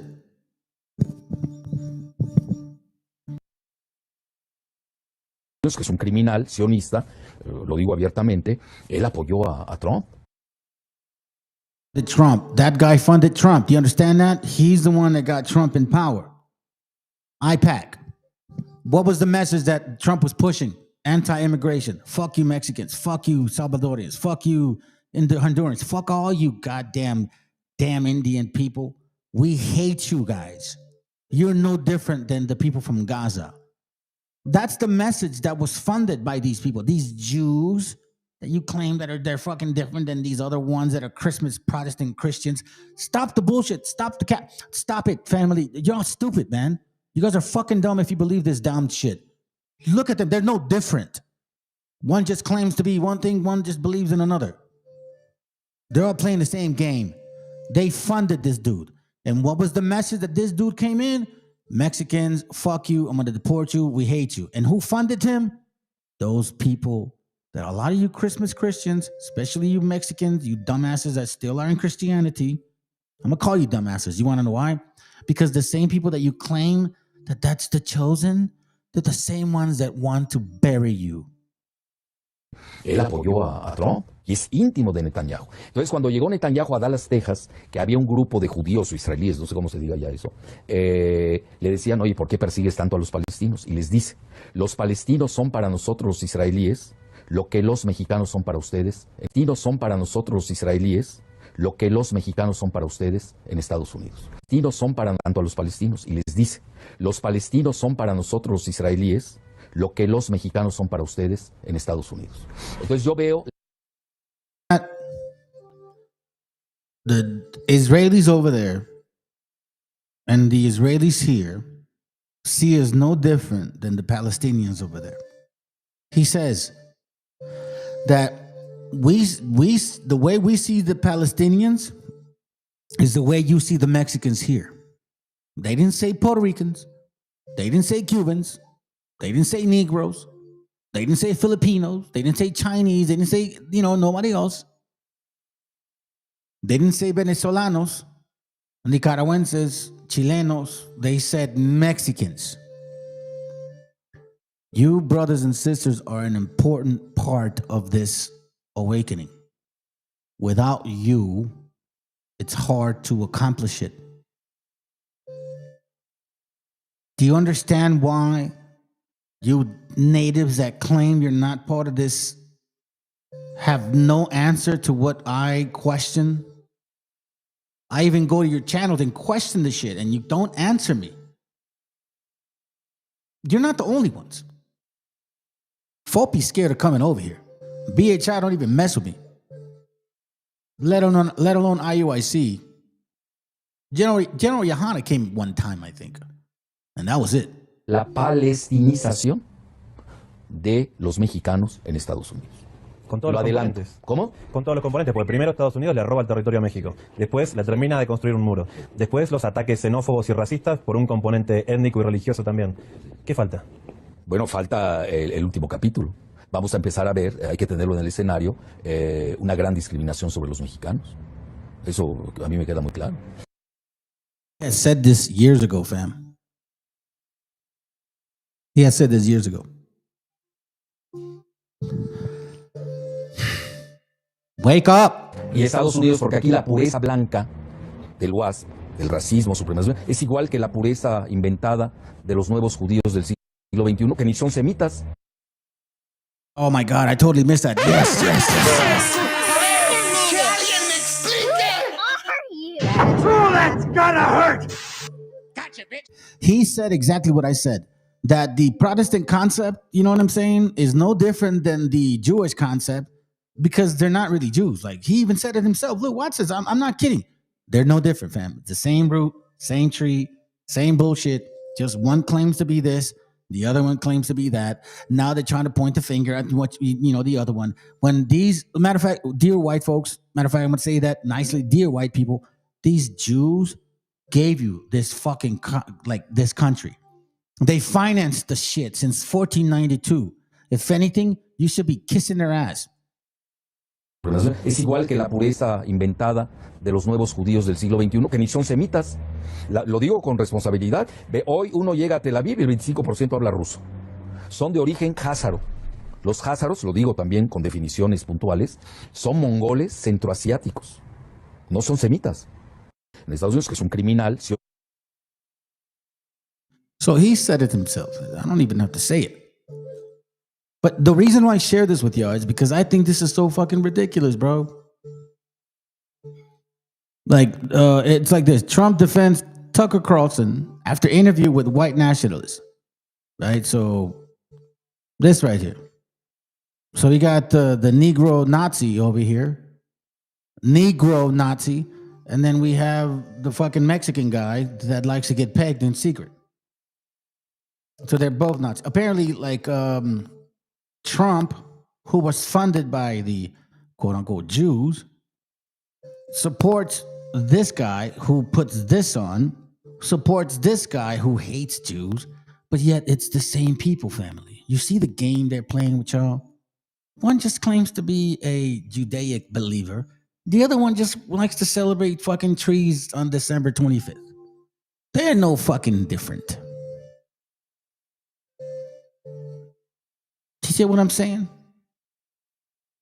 Makes it no different. This is why I laugh at this shit. All of a sudden now they're like, oh, it's these Jews. This person was getting funded by them. This one right here. Are saying things like this. And the last thing I want to listen to is some fucking dumbass like this fucking animal here. After she said what she said about our people, I got no respect for anybody like this. No, well, anyways, that's besides the point. So again, now all of a sudden they got a problem with the people that have been funding this society since 1492. Your Freemasonry, your 1776 Declaration of Independence, every single act that you guys have been benefiting from has been provided to you by these self-proclaimed Jews the entire time. They are your kings. You just didn't know it. See, we knew it. You just didn't know it. Maybe in the last couple of years you're trying to figure it out and shit, but no, they've been in here since 1492. First the Sephardics, then the Ashkenazis. Nothing new to us. Wake the fuck up, man. Y'all on the late train. Trump wants a Nobel Peace Prize, by the way, for the planned ethnic cleansing so that they could profit on the land and turn it into a beach town. So let me say this. You see, this is what I hate. This is why I hate people. This is our never. Shut the fuck up. Whatever. This is why I hate this. Because we just saw a video, right? And they knew that this dude here, this guy, that guy funded Trump. They knew that. Esa negra knew that. Nikki Tricky Fuentes knew that shit. Tucker Carlson knew this. They all knew this. Lo digo abiertamente. Look, él apoyó a IPAC, come on, y'all knew this shit. All of a sudden, now, like, I just can't believe that they're killing. No, listen, let's put it this way. What is going on over there is exactly what has happened here. The nerve of you guys to be like, so Central Intelligence. Listen, how come you're trying to invade Venezuela? Why? Because of the fucking oil. Isn't that the same thing that these people are in that land for? Again, they're not Hamas. They're literally women and children, and you can't unsee the amount of pictures and videos of children that have been blown to pieces. So it wasn't really a land without people for a people without land. Absolutely not. I have less ability sometimes online. What surprises me, this is what I'm like, wait, hold on a second. Did you not know that these people funded that guy? Did you not know that the guy that you fucking worship and lick his nutsack is exactly what he was going to do? Push that shit? Was that like fucking dumb to you? I mean, I don't understand this. You guys are supposedly informative and all into politics, and all of a sudden you just forgot that this dude funded this whole thing. And then in the inauguration, because you weren't talking shit then, you saw exactly who was standing behind him. All of them. And guess what? They all look white. They all look Cracker Barrels like y'all. You're no different. You're the same. Y'all the same white people. You just make excuses via religion.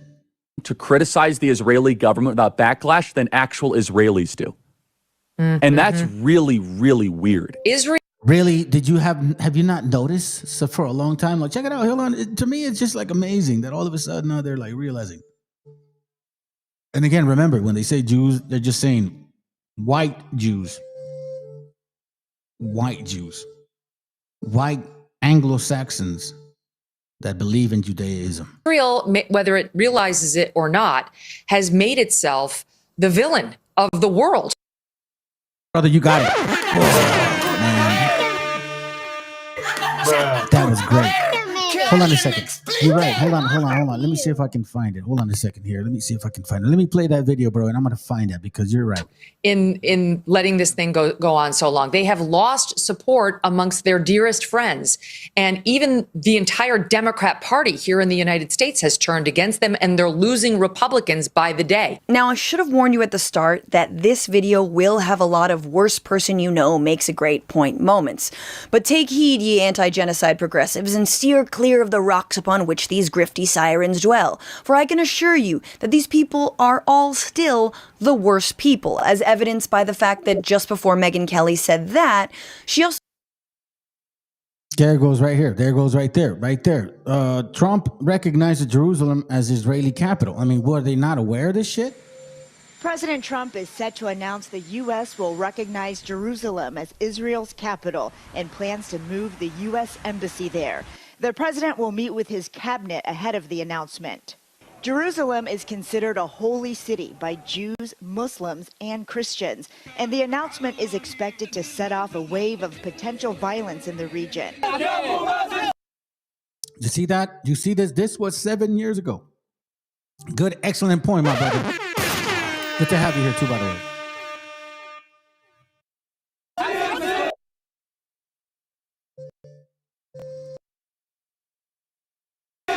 Some groups have already called for protests and 3 days of rage. As a precaution, the State Department issued an alert saying U.S. government employees and their families are not permitted to travel to the Old City of Jerusalem and the West Bank until further notice. You can, as a matter of fact, that's an excellent example of how he created tension. Y'all knew this shit, bro. Why are you guys acting like, y'all, I didn't know? They funded you guys since 1492. You're no different than them. Christmas Christians, Judaic believers, y'all still, I mean, let's put it this way, bro. You're no different. And your beliefs are not different. You're both Zionists, Christian Zionists, Jewish Zionists, meaning that you feel like you're superior, like God chose you. You believe that, right? Sphere of influence, the Monroe Doctrine, right? The Papal Bulls, correct? You're no different.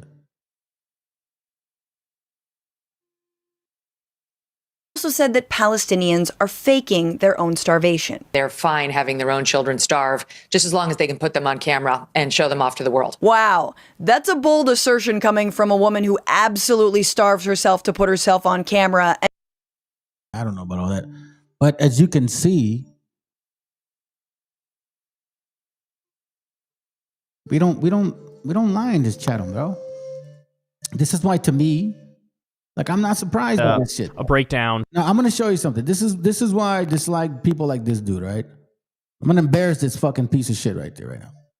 After this year, I've been holding back because I don't rumor. I don't give a fuck. I don't care what you do, bro. You know what I mean? Like, scripturally speaking, you're gonna get what you're gonna get. You're gonna, again, like some people say, the best way to me to say it is karma, bro. Like, oh, God's gonna punish you. Nah, I'll just say karma, bro. You get what you put out. Like, if you're really, we're not perfect. None of us are perfect. But if most of the time you're just a fucking disgusting, hateful person and you're hypocritical, full of shit, where you project hate towards the things that you are. You know what I'm saying? So it's like, I'm gonna expose this punk ass. You've been fed by the man that was fed by the man. And now all of a sudden, you claim not to be part of these men. You guys are all the same. Just black hat, blue hat, red hat. You know what I'm saying? It's just, hey, let me just change hats now. Watch this. Listen to this shit.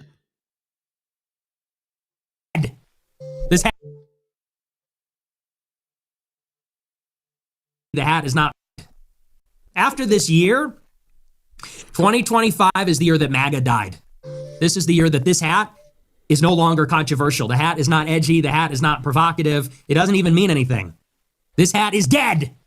This hat is dead. Now, metaphorically speaking. And this is the future. And let's look at the ledger. On the side of MAGA, you have Lindsey Graham, Ben Shapiro. True. Marco Rubio. True. Randy Fine. True. Mark Levin. True. Apparently all of that is MAGA. Mine. Shapiro, Levin, and a lot of these guys in secret, they all claim to be Jews. Do they look white? Do they pass for white? Yeah, they fucking do. When it's convenient, correct? They're no different, family. He's just a Christmas Christian booty pecker. I'm gonna show you some shit. Together, they support war with Iran. Chinese students, H-1B visas, 300,000 deportations all year. By the way, when he... This guy says, by the way, he wanted more. Fuck you, Nicky Tricky Fuentes. I have a video and I couldn't find it where this guy got caught doing some shit. Like he was in like a backyard or the side of a house. And this guy was like, hey, aren't you that white supremacist? He's like, nah, I'm Mexican. He's like, oh, okay. Seriously, fam. Mas puto. Say, stick around, family. I'm going to show you a video about this fucking puto right here, bro. And listen, I got no problem with y'all having that life.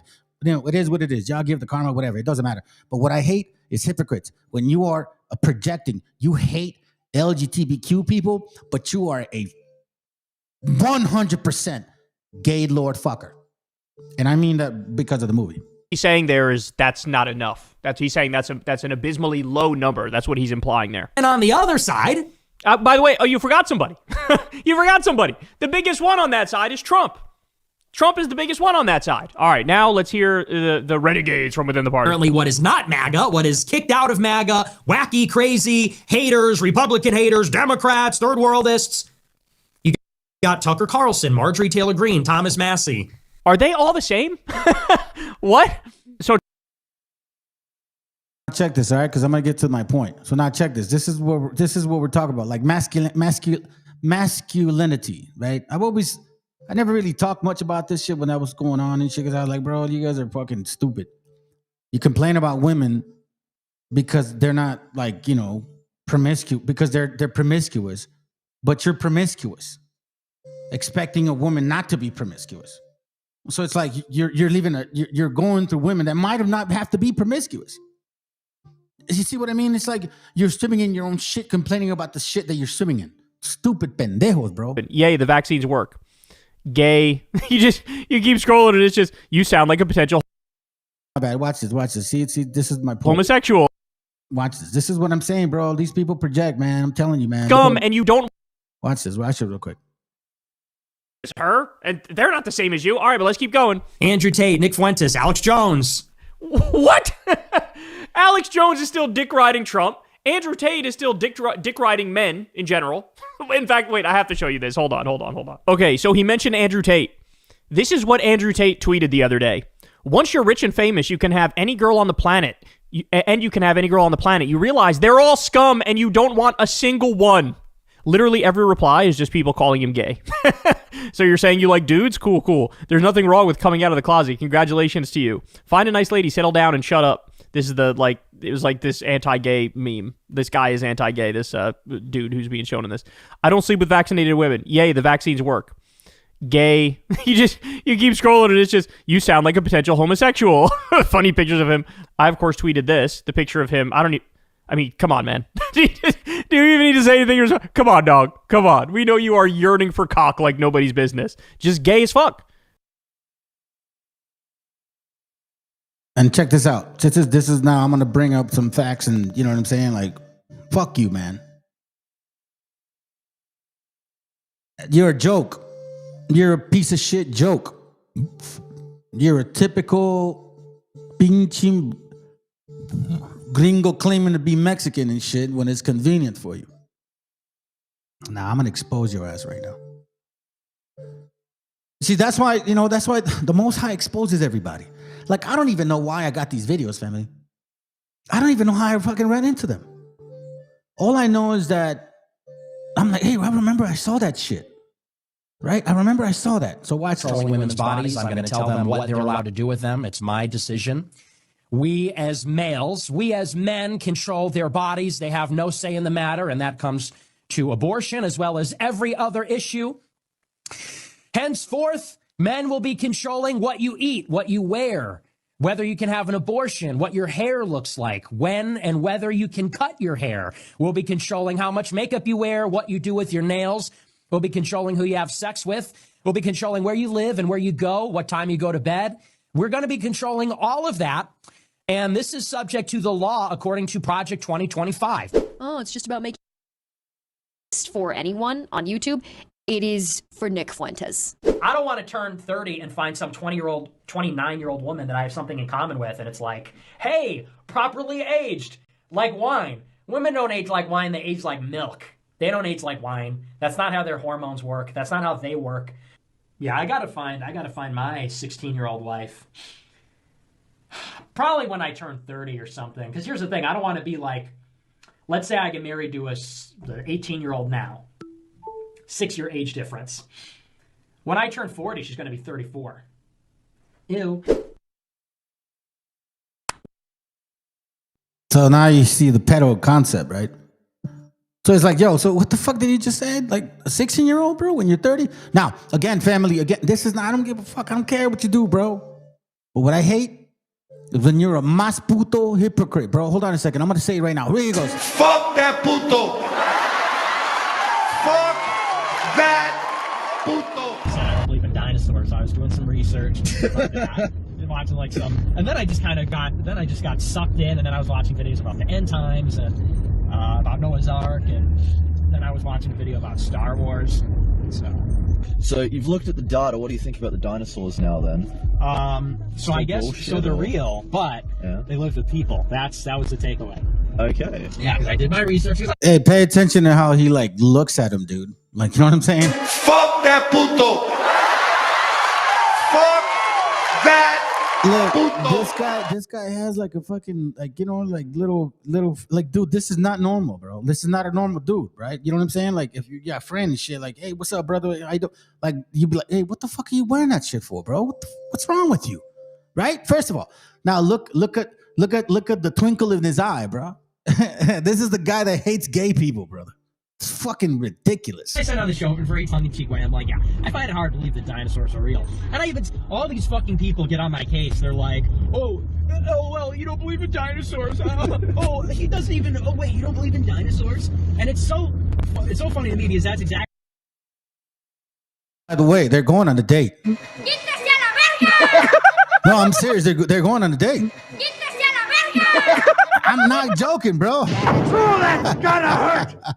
The intended reaction. Like, I don't care about dinosaurs. I'm gonna put the to get fogged up a little bit. Yes. I don't care about dinosaurs. I don't know anything about dinosaurs. And I said, even on the show, I said, yeah, they probably were real. I said, when I think about it, it just seems like outlandish to me. I said, I just find it hard to believe. Are we not allowed to say that? You know what I mean? Like, I didn't say they're not real. I didn't say. Moving his neck, bro. You see how he's like moving his hair and shit? Like I didn't know how to like he's playing the female role right here. Like he's the bottom and he's the top type of shit, bro. It's kind of like Sakari, man. You know what I mean? Like, thou shalt not get pegged. Remember that video? I mean, remember that thumbnail? I never did the video. I just didn't want to waste my time on that shit. I think I kind of rubbed it in a little bit, you know, like no pun intended. That shit sounded gay. Let me just stop there. All right, let's continue to watch this projection, hypocritical, right-wing fucking Mexican beaner that claims to be white. Maybe you are. But it's convenient to call yourself a Mexican. When you're called out as a neo-Nazi, they're like, no, I'm not. I'm Mexican. How can I be that? And now we catch you being gay. And listen, ain't no problem. I don't got nothing against y'all, bro. I hate people like him. This motherfucker right here. Because these are the people that cause the most problem, bro, when they hate themselves so much that they will end up hurting others.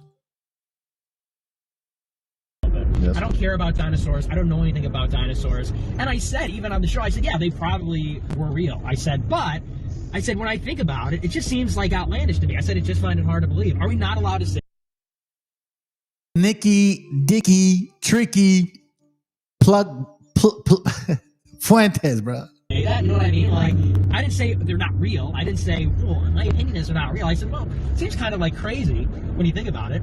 And they're like, no, you don't even. So then I did all this research, and I texted a good friend of mine, because he's very woke on the DQ on the dinosaur question. I was like, do you have any resources on the dinosaur question?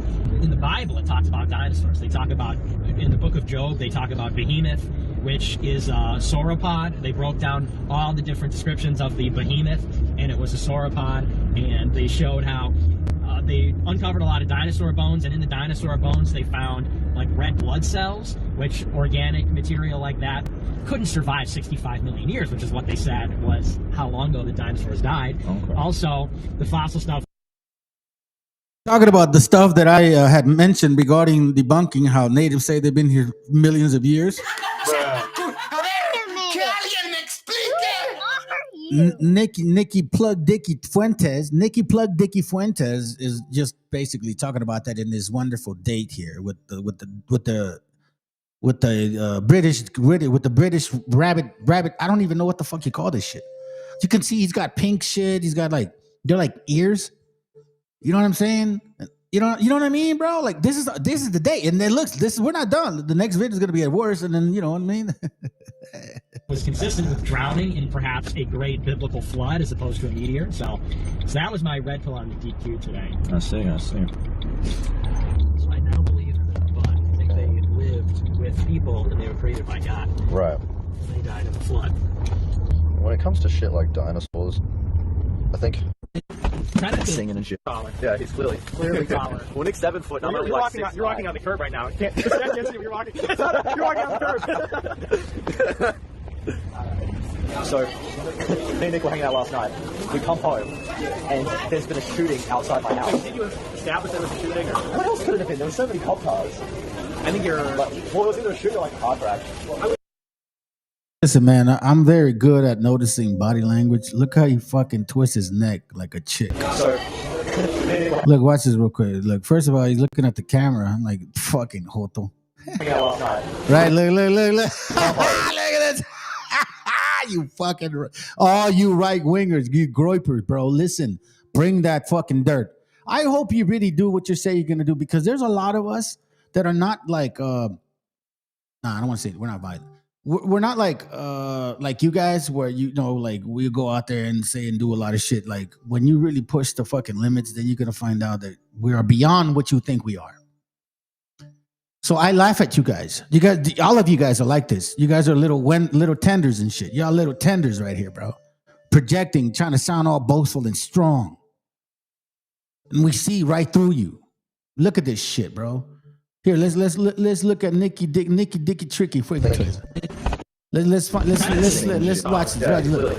Here's what you see. Total, look. You're walking inside. See, you're walking on the curb. So he's like saying, "You're the female." Pay attention, fam. This is really weird. You're walking on the curb. So now there you go. Look. He's like, oh, let me check myself out, bro. Let's see. Watch the way he twists his little neck and shit. We come home, and there's been a shooting outside my house. What else could it have been? There were so many cop cars. There you go. You see that right there? Look. So many cop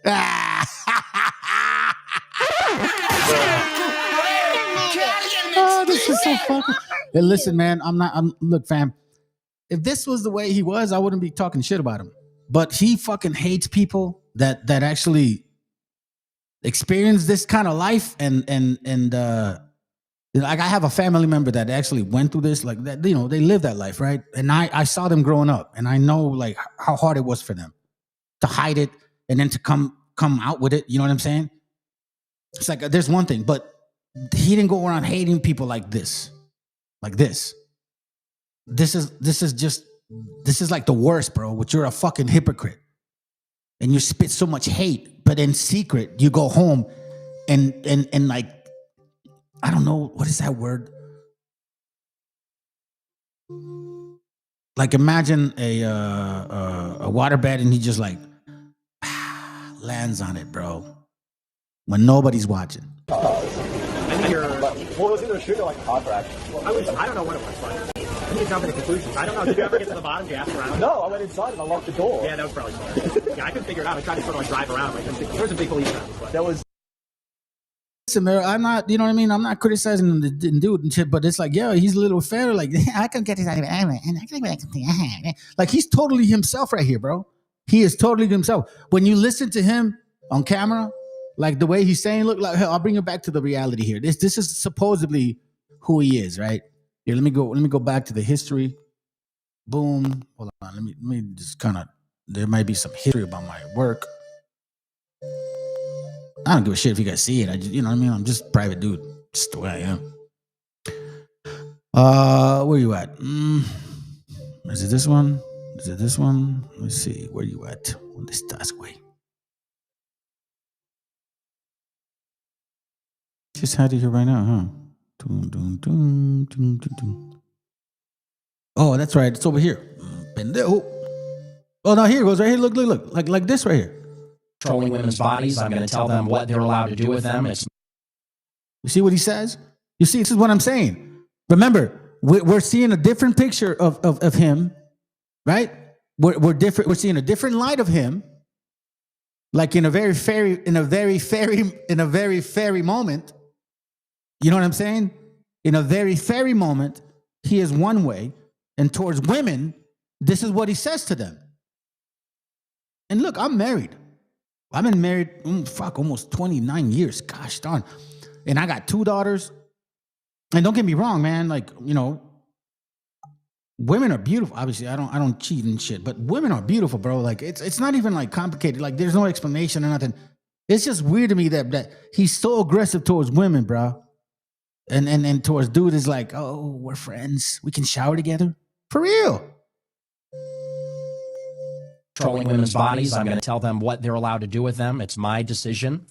We as males, we as men control their bodies. They have no say in the matter, and that comes to abortion as well as every other issue.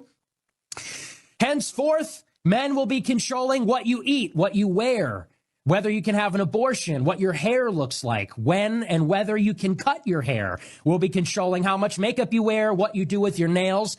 We'll be controlling who you have sex with. We'll be controlling where you live and where you go, what time you go to bed. Who you have sex with. We will be controlling you. We will be controlling you. We'll be controlling you. Never in one moment he says, I own the home. I run the house. You know what I mean? It's my way. I love you, blah, blah, blah. But no, he's like, they're like an object. To me, this is a sociopath. I mean, seriously, sociopath towards women. Something happened to this dude when he was a kid. I don't know, bro. Maybe his mama made him fucking go down on her shit. Some weird shit like that. Because from what I hear, he still lives with his mom. And this is psycho talk right here, bro. Like, this is hateful shit towards women. Because, like, come on, bro. Women are not, you know, I don't care how big you are as a woman. There's no way. I mean, unless, you know, you're a little more advanced in fighting and shit, maybe you can kick my ass. But, like, this is just no way, bro. Like, women are this. They should never you should never be this scared of women, bro. Allowed to do with them. It's my decision. We as males, we as men control their bodies. They have no say in the matter, and that comes to abortion as well as every other issue. Sorry, man. Well, first of all, man, you're kind of new here, bro, so don't think that I ignore you. Just like kind of am mindful of like who shows up, and I just kind of try to follow your mindset, your pattern. So it's like, you know, I think you understand kind of who I am, so I appreciate you.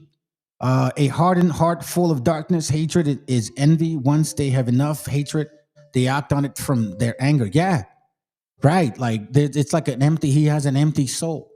He has an emptiness towards him, specifically, and it's driven, I think, and I think it's really driven by women more than anything. And that anger pretty much grew onto something else. You know what I'm saying? Because I'm telling you, bro, I look for the video where he got caught doing some shit like next to a house, and they're like, hey, aren't you that white supremacist? He's like, no, I'm Mexican. Straight up, fam. I guarantee you the Most High is going to give me that video back again. So for me, this is why it's important to show, don't be scared of these cracker barrels, fam. These sons of Esau, they're weak. Weak. Expose them. Abortion as well as every other issue. Henceforth, men will be controlling what you eat, what you wear, whether you can have an abortion, what your hair looks like, when and whether you can cut your hair. We'll be controlling how much makeup you wear, what you do with your nails. We'll be controlling who you have sex with. We'll be controlling where you live and where you go, what time you go to bed. We're going to be controlling all of that. And this is subject to the law according to Project 2025. Oh, it's just about making.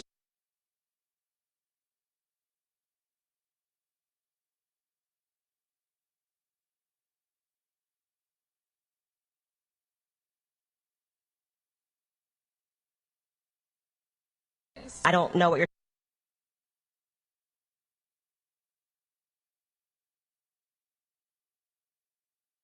And there's been a shooting.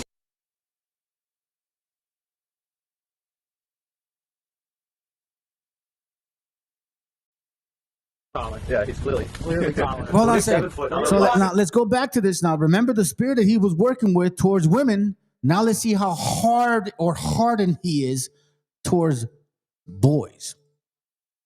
In yellow, with the little rabbit ears and the little pink ribbon next to one of them. You're walking on the curb right now. I can't see what you're walking. You're walking on the curb. So, me and Nick were hanging out last night. We come home, and there's been a shooting outside my house. Did you establish there was a shooting? What else could it have been? There were so many cop cars. I think you're... Well, it was either a shooting or like a car crash. I don't know what it was, but I need to jump into conclusions. I don't know. Did you ever get to the bottom? Did you ask around? No, I went inside and I locked the door. Yeah, that was probably smart. Yeah, I couldn't figure it out. I tried to sort of like drive around. Like, there was a big police car. There was a lot of police cars and then a lot of Democrats running from the scene. Running, literally running. So... I'm thinking Nick hooked me up with an Airbnb. was supposed to. You hear what he said? He said a lot of Republicans or some shit like that, and they know that Republicans or those people in power, they go on Grindr. And he's like, I was hoping that one of them could give me a Airbnb. Look how he shakes his cheek and like his cheek, right? Look, let's just pay attention, family. Pay attention, man. People expose themselves, bro, and they say shit.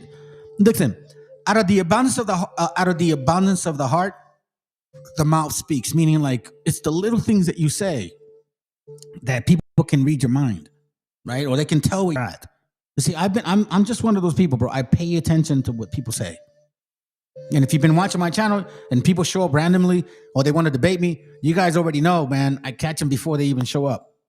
So I'm not lying. I'm not saying I'm some fucking, I don't know, whatever. But I guess in the business that I do, I've just been practicing that for 30 years. So that's probably where it comes from. Running. So I'm thinking Nick hooked me up with an Airbnb. It was supposed to be so. You're alive. See, you're good. You hear that he said that he was supposed to be sharing with him. Look, man. Yo, fully exposed right here. It was supposed to be so. You're alive. See, you're good. It's your live, we're good. It's your live, we're good. That's why in the thumbnail you can see the red and blue light on our faces, because that was right outside. All right, so now this is the one. All right, so then you're done. Here we go. Now they're done. So for now, anyone on YouTube. Oh no, hold on a second. This right here. Okay, so now they're inside. Now they're inside the restaurant. And now listen to what they actually say. This is only about a minute long, but when we get to this point, you're going to catch some shit that they say. And we're going to cover it for a little bit, all right? Let's go. Juice all over my pants. We're very wet. Did you put this under? What are you doing? Yeah. I was trying to show the sandwich. You just got my chips all over the table. You're such a baby, dude. You just fucked my chips. You know the reason why that's this idea that's been brought into the zeitgeist, right? talking about it. He says, you know the reason why, right? This zeitgeist, meaning like this ideology. Watch what it is. And this is why I've said it in this channel, bro. I don't know why you Christmas Christians are fighting or going against the tide. Because you Roman Greeks have always been gay. You've always been bisexual. You have always enjoyed pedophilia. Now, before they didn't call it that. They call it other things. Pederast or some shit. And all these other names. You've always been this way. And you're using religion or some made-up God to help you from being who you are. You see, it's not Satan that's making you do it, fuckface. You're just like that. It's not Satan, it's not Jesus. None of them gonna help you. You're either wicked or you're not. You either like to get butt plugged or you don't. You either love women or you don't love women. It's not complicated. You either pregnant or you're not. It's not complicated. You either like this lifestyle or you don't like this lifestyle. And no Jesus or Satan is forcing you to do it. Not one saving you. No, the other one's forcing you to. You decide. You made that choice. That's why when it talks about in 1 Saul, I believe, in I think chapter 18, 1 Saul, if I'm not mistaken, I don't know if it's chapter 18 or 15, it talks about how the evil spirit, like which God created, left Saul. You see, he had the spirit of God in him. And then it left. Meaning it left his body. It's like, nah, man, I don't like you. You're just a wicked person. I thought maybe I may be able to change you. But nah, you're just fucking wicked. So you Christmas Christians want to blame Satan? No, bro, this is you. Look, this guy's blaming Satan for his shit. And then he wakes up the next day and says, I'm a Christian and I fucking hate women. That's an important to the zeitgeist, right? Just to stop men from making relationships. We stop men from making relationships. Stop men from making relationships because we're dangerous when we're together. Yeah. So it's like, oh, you give your friend a hug, oh, gay. Yeah. Oh, you go out. Your friend on the lip. Oh, you give your friend a hug, oh, gay. Yeah. Oh, you go out. Your friend on the lip. Yeah. Oh, you go out. Your friend on the lip. Yeah. Oh, you go out. Your friend on the lip. Oh, you go out. Your friend on the lip. Oh, you have a shower with your friend. You have a shower with your friend. You have a shower with your friend. Gay. Bro. Belly's full. I'm energized. I'm charged up. I'm ready to go. We're ready to rock.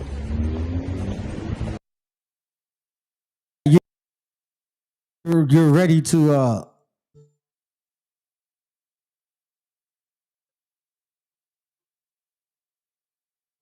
yeah, you are ready to fucking suck his rocks, bro. This is why, like, for me, it's just funny that you guys project so hardcore. Hardcore projectors, bro. And then you get exposed and then you find out that, well, you know. What's up, Mr. Groypers? Where's all that toughness?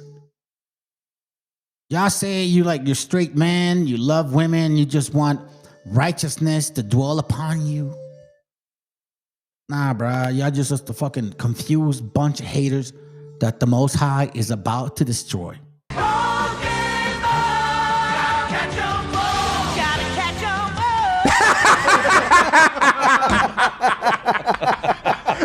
So this brings us to DHS. So this guy has Jesus is the answer. Was Jesus a white guy? Let me guess. Was he Israeli? Was he one of those people? I want to know, fam. Was Jesus a white guy? You can laugh at us all you want. At the end of the day, there is one nation of people that the Most High fucking hates. And that's you guys. Hey, dear Caucasians, if you guys know the Bible that much, and you're saying people shouldn't be anti-Semitic, I got a question for you. Are you Semitic, Japhetic, or Hamitic? And if once you answer, what are we so-called indigenous people of this continent? Are we Semitic, Japhetic, or Hamitic? And what are Africans? You see, this is the thing that we need to start focusing on. What are you? Since you say you know so much. Jeremiah 49:7. This is the word. This is the Lord. I'm sorry. This is what the Lord Almighty said about Edom. We have the people of Edom lost. Have the people of Edom lost their good judgment? Can their advisor no longer tell them what to do? Has all their wisdom disappeared?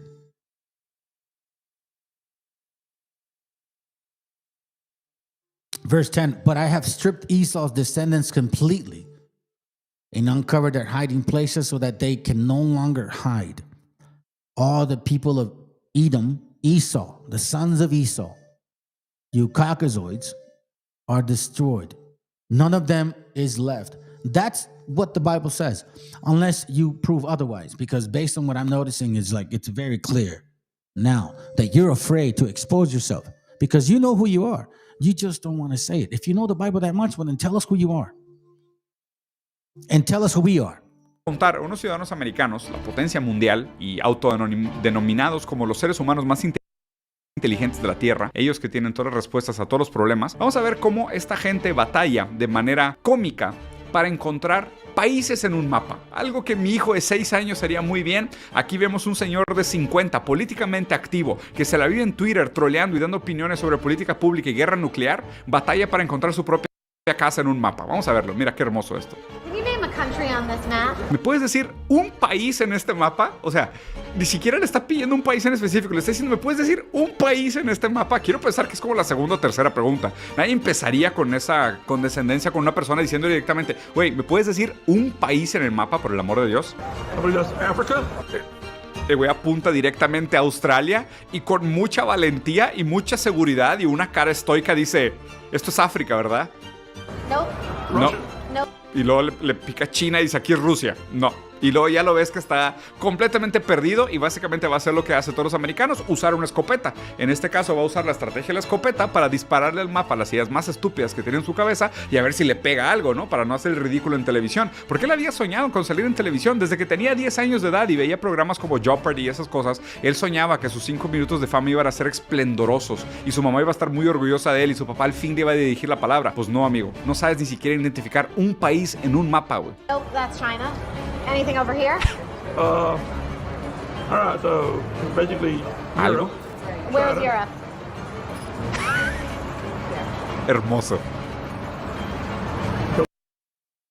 Fuckface don't even know where Europe is. First of all, he called Africa over here. They said, where's Europe? This is where you're from, bro. You're not from here. See, the reason why you guys call yourselves Americans is because you're like a mix. You're like a mutt. White people, for the most part, and black folks here in America, you guys are mutts. That's just a fact.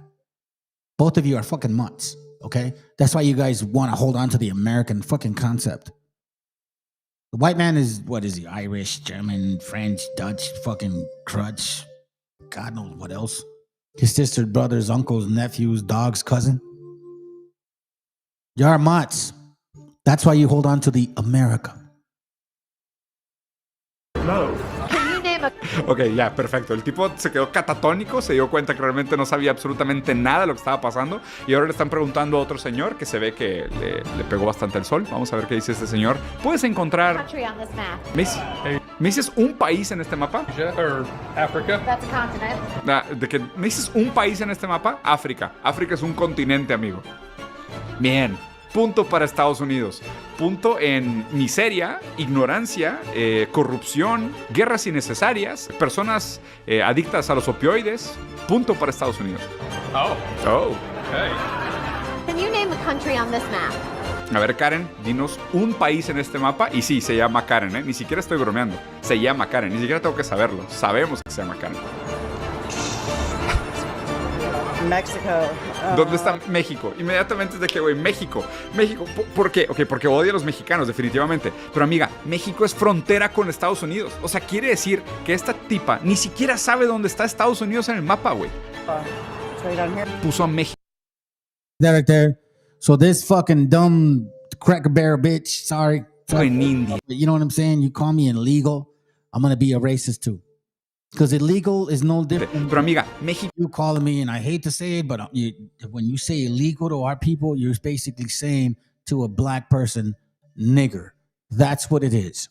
Because you're not saying that illegal Mexican, that illegal African, that illegal European, that illegal Arabic, that illegal Hindu, that illegal Ethiopian. You say illegals. And everybody knows when you hear the word illegal, close your eyes and what do you think about? People that look like me. So that's why it's the same concept. When people hear the word quote unquote nigger, do they think about a white man, an Asian, a Mexican, a Samoan, an Alaskan, an Australian? No, they think about a black person.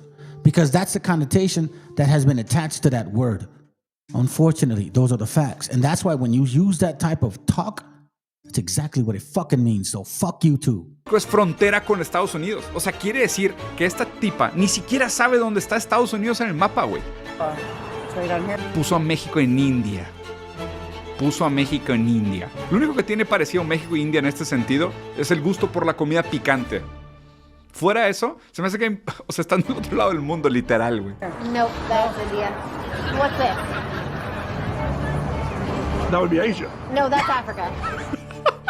De que, esto es Asia. No, amigo, esto es África. Ay, bueno, me ganaste, ni modo. Déjame regreso a Twitter a seguir diciéndole a la gente qué hacer con política pública y por qué realmente el problema son los demócratas o los republicanos. La verdad es que ya me da igual. How about this? Here? No. Anything over here? ¿Algo aquí? No. No saben absolutamente nada. Pero bueno, como no saben absolutamente nada de mapas los americanos, les voy a enseñar 4 mapas que sí son muy importantes. Este primer mapa dice cuáles son los países que están a favor de los derechos de la alimentación según la ONU. Y aquí aparecen en azul todos los países que están a favor de los derechos de alimentación. Como pueden ver, Estados Unidos es de los pocos países que está en contra al derecho universal a la alimentación. Un segundo mapa que es bonito de mostrar. Aquí están los países que están a favor de los derechos de los pueblos indígenas. Y aquí, como pueden ver, otra vez Estados Unidos y ahora Canadá y Australia en contra de los derechos indígenas. Un tercer mapa muy bonito para que se lo aprendan. Esta es la Convención de la ONU sobre los derechos de las personas con algún tipo de discapacidad. Y otra vez, Estados Unidos no está a favor de los derechos de las personas con discapacidad. De nuevo, Estados Unidos es el único excluido de este tema. Y el último mapa, muy bonito para recordarlo, vean esto, la Convención de la ONU sobre los derechos de los niños. De nuevo, todo el mundo a favor, Estados Unidos en contra del derecho de los niños. Bueno, mapas muy lindos, pero qué lástima que los americanos no sepan ver los mapas y para ellos nada más son como manchas. Aparte, ¿sabes qué? Se me hace como una prueba de Rorschach. Les enseñas un mapa a los americanos y dice, es mi papá golpeando a mi mamá. O sea que un policía metiendo a mis hijos a la cárcel. Es de que, es un vagabundo adicto al fentanilo. No, güey, es el mapa de Alabama, cabrón. Es como que, qué terrible el nivel de ignorancia deprimente, pero bueno, ok, whatever. Ojalá esos 4 mapas sí se los aprendan. Y aparte, una cosa que siempre es importante, para la gente que no sabe por qué le pego tanto a Estados Unidos, porque siempre nos venden que es el país modelo que deberíamos de seguir. Por eso le pego tanto. Porque constantemente los políticos, aunque no les digan directamente, lo que te están diciendo es que el modelo que están tratando de implantar es el modelo americano. Por eso le pego tanto a Estados Unidos. Cuando me empiecen a decir que el modelo sea otro, le voy a tirar a otro país también, si no me gusta su modelo y si estoy en contra. Pero mientras nos sigan diciendo que el modelo que tenemos que seguir todos es el modelo americano, voy a seguir tirándole carrilla a los americanos solo. We're not too far off from who they are, bro. But I'll give you the benefit of the doubt. Respectfully. So anyways, we're almost finished up, fam. I wanted to share more with you, but it's 9:15. Let me play this video. I kind of see how much I can do, and then we'll finish it off. All right. I do like her message, man. This is good. Let's listen in. I know I'm going to get a lot of hate for saying this, but it's something that I believe. believe in deeply, and I think it needs to be said. This message is for all the European Americans who are currently posting all their cute little videos about how they're moving to Mexico and they just can't wait to start their new life. They just can't wait to move into Playa del Carmen, Yucatan Peninsula, Mérida, San Miguel Allende, all the beautiful places in Mexico, and they just cannot wait. And my question is, instead of moving to Mexico, why don't you stay? For decades, your people have been in charge of this propaganda against my country, against my people. We are currently seeing a president who has a very racist, very aggressive, very violent war against my people. And you choose this particular moment in history to run like cowards, to run into the arms and the culture and the love, the humanitarian heart of the very same people your people are oppressing in this country. I would love to invite you to read a few books before you move to Mexico. Everything you already know about your own racism and how to do better, white women. Hood feminism. I think you should read this book. Very helpful. Angela Davis, Women Raised in Class. Have you read an Angela Davis book? White Tears, Brown Scars. One of my favorites. I think you should read it. The Trouble with White Women. I think you should read this book. These two together, particularly, two of my favorites. I think you should read them. Against White Feminism. Particularly interesting. White Fragility. I think you should read this book. I think that Americans don't see their narcissism in their actions. You sit here with your cute little high-pitched voices and almost an infantile tone with such virtuosity and kindness to say, we're just moving to Mexico because we love it so much. But I think that after you read these books, you might change your mind.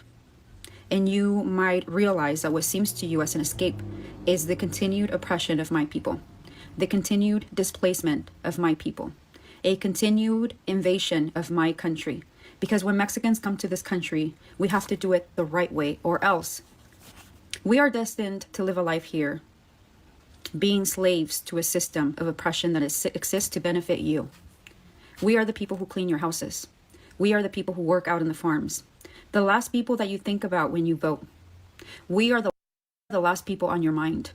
You never move a finger when a Karen here in the US is mistreating one of my people. You sit in the background, laughing, giggling, pointing, but you never correct the behavior. You allow it. It's your narcissism. You don't hold each other accountable. I think that white women, this is your fight. And I think that instead of moving your whole families to Mexico to gentrify my people, to gentrify my communities, to displace my people, you should stay here and fight. Because the fight starts with you, in your homes, with your family. Because your sons grow up to be presidents of the United States. They're the cops who abuse us, not protect us. I think you should stay. You're cowards. Because you know in my country, you will be loved. Because that's what my people are. My people are loving. My people are kind. We are hard working. We're humanitarians. Maybe, if you love Mexico so much, maybe you should stay out. Maybe you should. And I think that my country, Mexico, should do better. I think that just like the US asks of us, that we pay taxes, that we work, that we contribute, that we are given a green card that's conditional for 10 years and we must meet certain requirements, including a background check, that you should as well. We don't want criminals in our country either. We don't want people who are going to be draining our system either.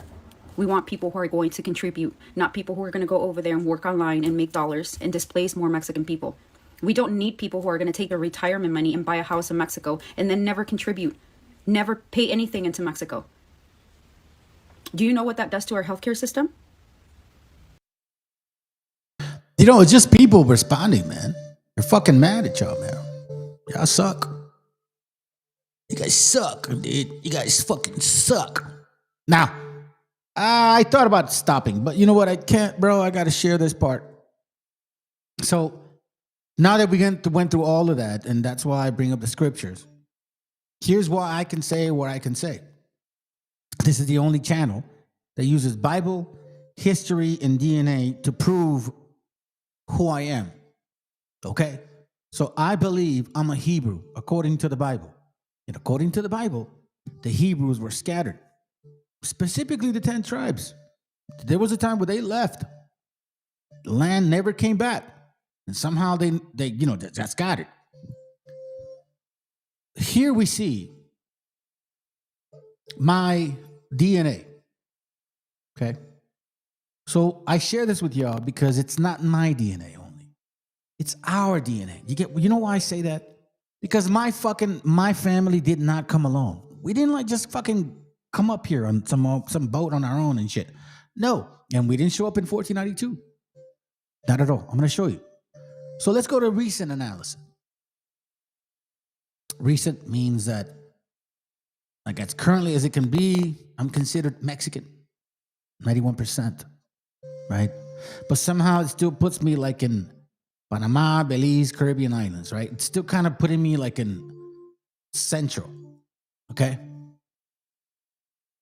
The percentage of all these other things, yada, yada, yada, whatever. When you go to advanced analysis, and again, this is not only my DNA, it's our DNA. Because I think my family didn't come here alone. 92%, basically advanced analysis, basically saying like, when you look deep into who you really are, you're 92% of the Americas, 77 Peruvian, 14 Mexican, Colombian, and then everything else basically like 1% or less. But what I do see is that you're either Aymara or Quechua tribe.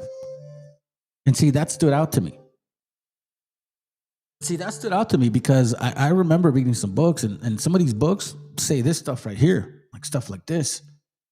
It says here that el doctor Padre Patrón dice también que las razas Quechua y Aymara han fundado una civilización en las Yunares del Eufrates. You see this? That it says that my tribe, we come from the Euphrates. That's what it says.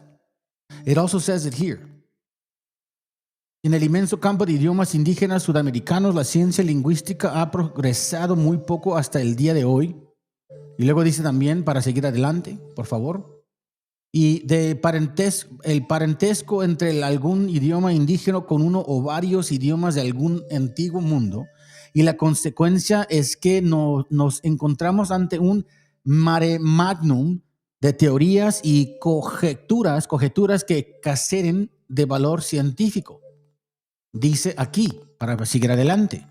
La misma pista sigue en el tal Rudolf Falb, que es un opúsculo, I don't know what language that is. Las lenguas andinas en su relación con el grupo lingüístico semita hace comparación entre la Aymara y Quechua y el hebreo, de las cuales algunos son en realidad sorprendentes. So dice aquí que Aymara tribe, Urru, el día, hebreo, or la luz, Quichua, pakar, la mañana, hebreo, bocar, la mañana. And it says you that que Aymara es la lengua de Adán. So I do take this very seriously because, you know what I'm saying? I've been doing my homework. I've been digging into my own shit. And I'm telling you, family, I didn't come here alone. This is not my DNA. This is our DNA. For you to subscribe to what I'm teaching, it's because then you understand exactly that I'm not bullshitting you. This is the only channel. No other channel. IUIC, I2PK, GMS, no other Hebrew fucking channel has ever or can ever show you biblically speaking who we are, historically speaking who we are, and then I show you my DNA and clearly solidify the migration of our people. So we see here that I'm 92%, right? Okay, sounds good. Look, and you can see Peru has a rich history, yada, yada, yada, all that stuff, right? Now, we're going to go to Trade Tracer. This means it's going to go deeper into my history or our history because I didn't come here alone. Neither did my dad or my mom. Like, we didn't come here alone. So here it says in 1870, this is recorded Peruvian, Mexican. Then it says somehow some Chinese, whatever. It's all good. Then all of a sudden Peruvian again. Peruvian. Again, it shows up. But then Peruvian, Mexican, Peruvian, Mexican, Peruvian, Mexican. Now it's 1720, though. Remember that. Now let's go back a little further. 1620, Peruvian. 1595, Peruvian. 1595, Mexican. So it's like we're going back and forth. It almost seems like the two locations where you see pyramids is the two main things that show up. Like the major, like, you know what I'm saying? Like the major tribes. Now, as you can see, it's going back 1495, 1470, 1445, 245. So it says it's recording that it's tracing our bloodline, or the people that are related to me here in the Americas, that they can record it that we've been here since 245. That's as far as it can go. 245 AD. Now you're like, okay, so what does that mean? All right, I'm going to show you. I've been saying that we're the people of the Bible. We are the Hebrews, right? That migrated from Jerusalem. And we came here in 530 something BC, right? And we've been here since, okay? Watch this. No one in YouTube does this. Nobody. Y'all can hate me. You can criticize me. You can laugh at me. You can say whatever the fuck you want. But no other channel can prove what I'm proving. But the Bible, history, or DNA.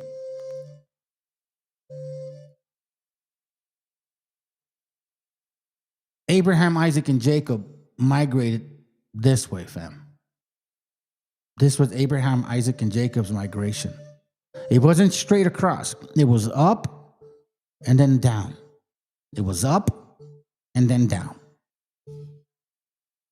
According to the Bible, the 10 tribes of Israel were sent to this region here. And then after Cyrus took over, they had the chance to go back. And they said, nah, fuck no, we're not going to do that. We're going to go up to Arsareth. We're going to go to Arsareth up here. And I have a map that shows that these islands were connecting to this region like that, even more. How is that even possible? Look at that. That's not far, fam. So again, the reason I'm sharing this with you is because is this, bro. I appreciate this brother for what he does. But the other day he showed up a video and shit, and he's like, you know what I mean? It's like, yo, come on, bro. So this guy said to him, what did he say? He says, no, we are called Aztecs because we are the text in Egypt, and all the Aztec people have suffix text in all their tribal names. We spoke to Uta Aztecan because we always visited Egypt. So, like, you know, he's believing this theory, right? So this dude, Indigenous, says, no, you have no idea what you're talking about. Mexica comes from Nahuatl language, not Hebrew, Egyptian. Mexica comes from Meshiacha, where Ka means people of, inhabitants, and yada, yada, right? So then I said to him, I said, the term Meshiacha or Mexica also has an Aramaic meaning as anointed. And the same in the name, Balaam Akab, a Maya name, in Hebrew is pronounced and written in the same manner. And it means Lord Jacob. You can't debunk that. So I appreciate what he does. But you guys got to answer to some of these things that we're bringing out, bro. And you can't fucking deny it because our folklore, our clothing, our diet, our tools to make food are in there. Our language is in there. Can't deny it. I appreciate it. So I'm going to use your video because I want my people to hear what you got to say because it is important. But you have to answer to these questions. Before the Spanish arrived, the name Mexico was pronounced Mexico. And originally, it didn't refer to the entire country. Mexico meant the homeland of the Mexica, the region around Tenochtitlan and Tlatelolco. The Mexican never called themselves Azteca or Aztec. The term was popularized in the 1700s by European scholars, said that their ancestral homeland was in Aztlan, or the place of the herons. Aztecs means people from Aztlan in the original tongue. They spoke a Ute Nahuatl language closely associated with Ute, Shoshone, and other southwestern Sonoran tribes. The word Mexica referred to the people, and Mexico meant the place where the Mexica live. Again, I'm not saying that this is not true, but what I do want to say is, family, How can you solidify this 100% for it to be factual? You can't. You see, this is all from gathered research put together with, the theory that this is what it actually meant. That's exactly the fact. There ain't no difference. Later, during colonization, the Spanish applied the name Mexico to the entire territory. But in 1535, the Spanish established the Viceroyalty of New Spain, and the name Mexico was no longer used by the official colonial government. Mexico did not stop being used in everyday life. It continued to refer specifically to the capital city and the Valley of Mexico. The term Mexicanos was also used, but it referred only to the Nahua peoples of the valley, not to the entire population of what is now Mexico. Remember, the boundaries established by New Spain, what became Mexico, had diverse indigenous groups, each with their own identities. Purepecha, Otomíes, and dozens more. White Creoles, unmixed Spaniards born in Mexico, and a number of Afro-descendants. They wouldn't be called Mexicans until after Mexican independence and Creole nationalist movements, which promoted the idea that everyone born in the Viceroyalty was now Mexican, and the nation was now called Mexico. By the time of independence in 1821, the territory governed by New Spain had expanded far beyond the heartland of the Mexica world. Under Spanish colonial rule, the Viceroyalty included what is today the entire American Southwest: Texas, New Mexico, Arizona, California, Nevada, Utah, Colorado. It also included all of the 5 modern Spanish-speaking countries of Central America: Guatemala, El Salvador, Honduras, Nicaragua, and Costa Rica. After independence, these regions were incorporated into the first Mexican Empire. But within a few years, the Central American provinces declared independence by secession, ultimately forming the Federal Republic of Central America. The American Southwest, however, did not separate voluntarily. It was taken through Anglo-American military force, political coercion, and territorial pressure. Mexico was forced to cede roughly half of its national territory to the United States. Most Mexicans, especially indigenous ones and mixed race ones, the mestizos, are not foreigners in their own lands. From ancient times to modern times, they have direct ties to what is now the American Southwest and Mexico. Geopolitics divides people, but ancestry proves most Mexicans are indigenous to the Americas. If you look like me and carry the same genes, you are indigenous, not an alien.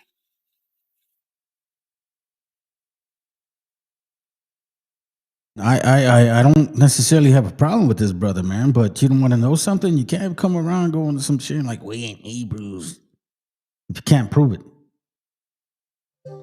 Because I've asked you questions and you guys can't answer it. I got the message, bro. Thank you.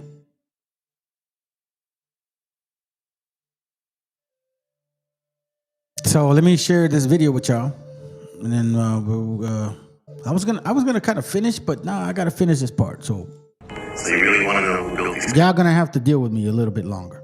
pyramids? It wasn't built by white people. It wasn't built by Mongol people. It was built by the people that's mislabeled as black or African American. No, the Olmec or indigenous people in South America were not black, and no, it was not black Africans that built the pyramids in South America.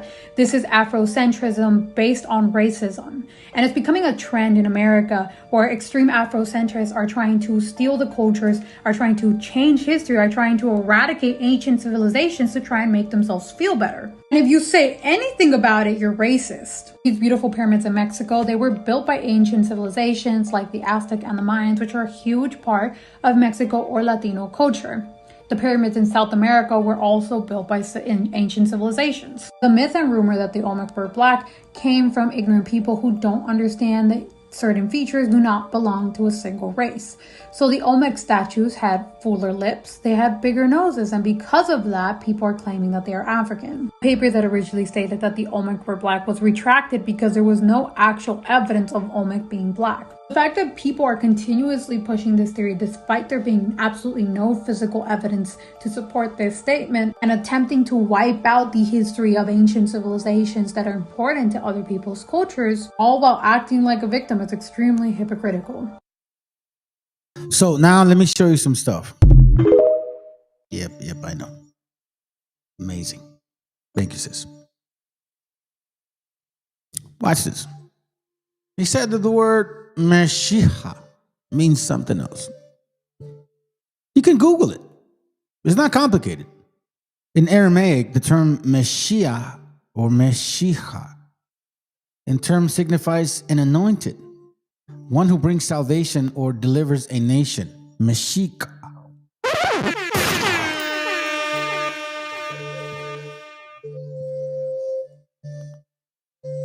Did I lie? No, I did not. Not a lie. Now, I'm going to show you something.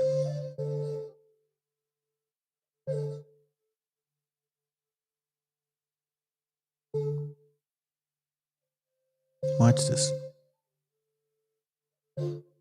I never showed this to y'all before. Now I'm going to show you today. Pay attention to this stuff right here. It says, the Israelites believed in heaven. Right? Isaiah 14:12. Some ancient Americans believed in heaven. Right? Some. Okay. Sounds good. The Israelites believed in hell. Ancient Mayas believed in hell. Psalms 9:17. The Mayas believed in immortality, a form of heaven and hell. The book called The Ancient Sun Kingdoms of the Americas. Marriage ceremonies were conducted by Israelites. Therefore shall a man leave his father and his mother, and he will cleave unto his wife, and there shall be one flesh. Marriage ceremonies were conducted by the ancient Americans. The rites of a marriage were celebrated with as much formality as in any Christian country. The history of the conquest of Mexico. Divorce was allowed by the Israelites. Divorce was allowed by the ancient Americans. Adultery was very evil among the Israelites. Adultery was very evil among the Aztecs, or the Aztec Indians.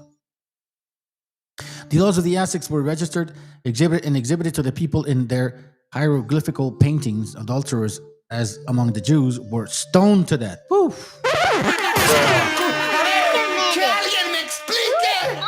You're going to deny that? You see what I'm saying, family? We had order. All of a sudden, now that doesn't matter. Indigenous revolution. Native Indians who think that we've been here since like fucking a million years. Committing adultery with the heart, meaning the mind, was sinful among the Israelites. Proverbs 6:25 talks about that. Proverbs 23:6-7 talks about that. Committing adultery with the eyes was sinful among the ancient Americans. A more extraordinary coincidence may be traced with Christian rites, but the most striking parallel with Christian scripture is in the remarkable declaration that he who looks too curiously on a woman commits adultery with his eyes. History of the conquest of Mexico. Native Americans, you natives that don't believe you're part of this history, like, what the fuck you think? I just showed up here by myself? What are you saying? Like, that's not true? Oh, that's gonna hurt! It says here, righteous living was a major doctrine of the Israelites. Righteous living was a major doctrine of the ancient Americans.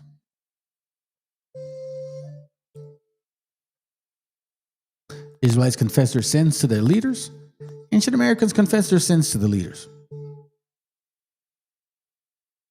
Prayer was practiced by the Israelites.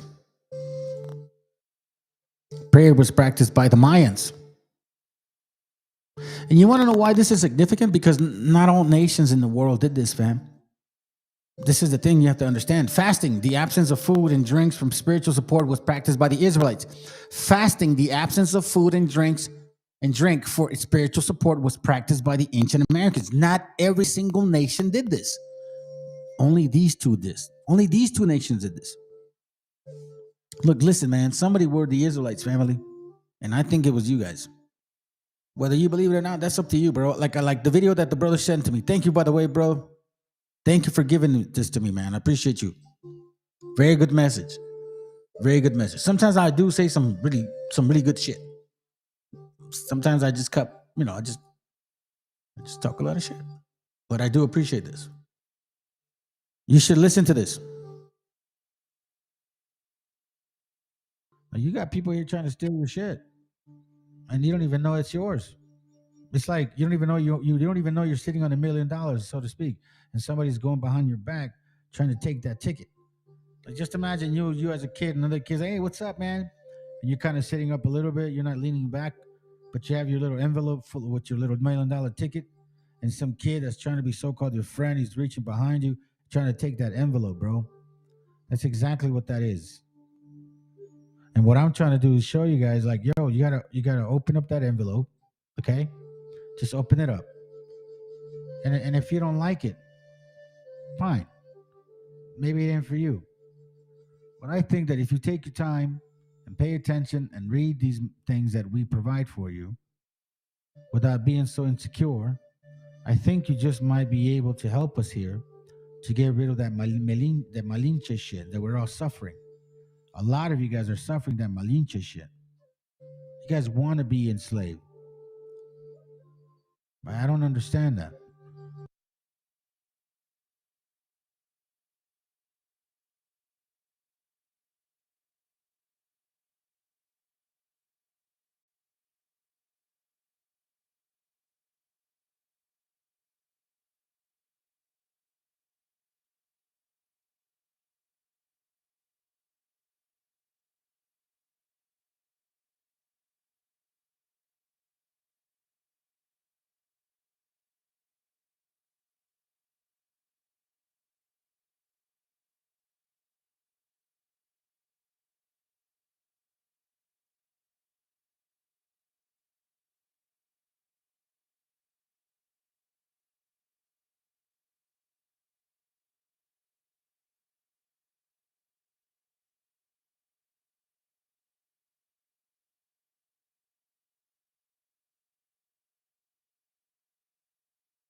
Ah, man, are you serious, bro?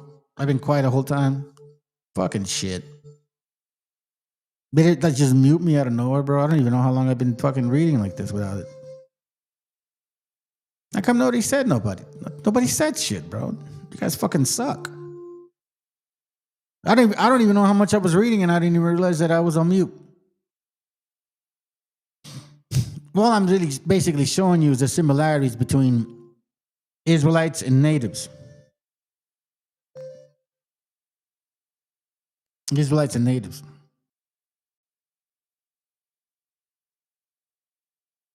Fuck, man. Thank you, brother, for showing me, man. Thank you for sharing that shit. But somebody else could have told me. For you haters that love the fact that are watching this shit and you couldn't have said shit, fuck you too, man. Just leave, bro. Just leave, log off, you know what I'm saying? Like unsubscribe. You guys aren't worth it here. You guys are scrapas is what we say in Spanish. You're scrapas, homie. You ain't helping the cause. You're sitting here listening to me, passing pages, and you don't even wonder, like, is he muted or what the fuck? Man, fuck you. Get out of here, bro. Y'all are haters. It is what it is now, fam. Like, I ain't got no time to fucking waste for people, bro. Like, seriously, bro. You're either helpful or you're not. I've been sitting here reading this shit, and barely your brother fucking shared it with me. So I don't care, bro. I don't care. I got no emotions for y'all no more, bro. You either believe in what I'm saying, You know what I'm saying? And you appreciate it, thank you very much, or you don't, and you're just a hater. Other people are actually trying to listen, trying to learn, bro. And you guys can't even help. Scrapas, homie. Y'all are scrapas. This is what I say that shit. You hate the fact that I'm actually showing some real cause. You hate the fact that I'm actually proving my point. And you know what's so sad? This is the sad part. If I was a white guy, I'd have more followers. If I was a black motherfucking dude, I'd have more followers. You know what I'm saying? But the fact that I'm raza, nobody cares. Because even raza hates what I say.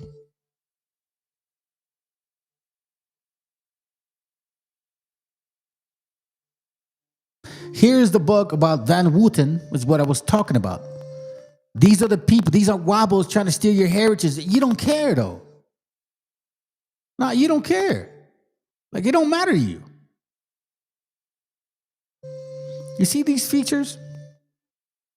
Do they look black? Do they look like Negroes from West Africa? Do these look like Negroes from West Africa? You telling me these people were here from the beginning, the time? These are West Africans? These are African people looking here. Really? That's what you're saying? You see, these wobbles, they always bring up this book, but they never bring up these pictures. What about them? Do they look black? Look at that. Does he look like a West African Negro? Does he look like Shaq? This guy right here. Shit. Come on, bro. Hey, what the hell? Man, this is black. Hold on a second, fam. Man, y'all pissed me off, dude. Shit is fucking whack, bro. I'm been there for like 4 minutes, dude, and y'all didn't say shit. She's haters way. Think I got more haters watching this channel than people that actually like this channel, dude. That's some sad shit. I got more hater support than anybody else. It's fucking sad. Anyways, look, do you see this right here, bro?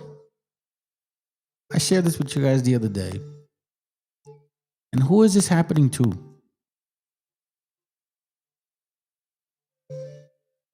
So you really want our people, bro.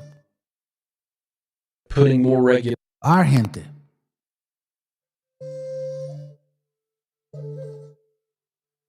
Yes, do away. I'm not gonna waste my time with this fucking shit. Let me see if I got something else, and then that's it. I'm done. This shit is whack.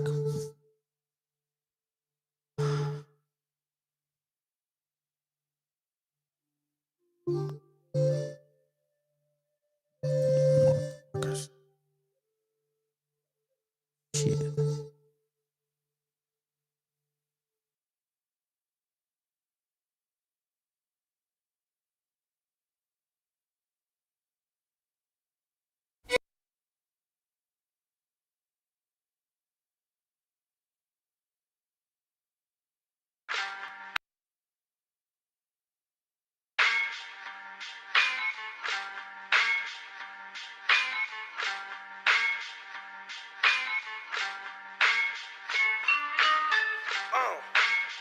En la Plaza de Reyes, la 50.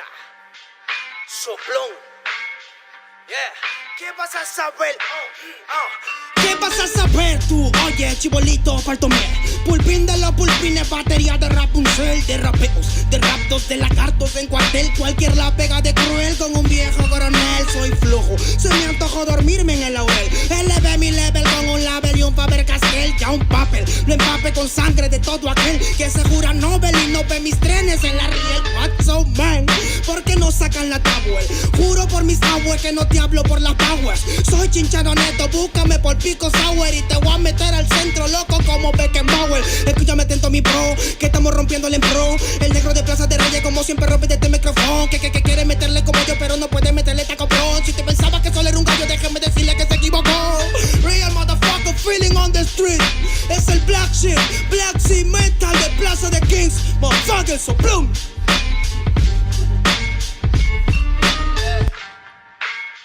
Nero Luigi, man. Desempeño a la victoria, para que sepa. Incas Mo. It's money gang, gang. Yeah, yeah. Yo también he llorado, gente. También me han desplazado por mi rasgo afrodescendiente.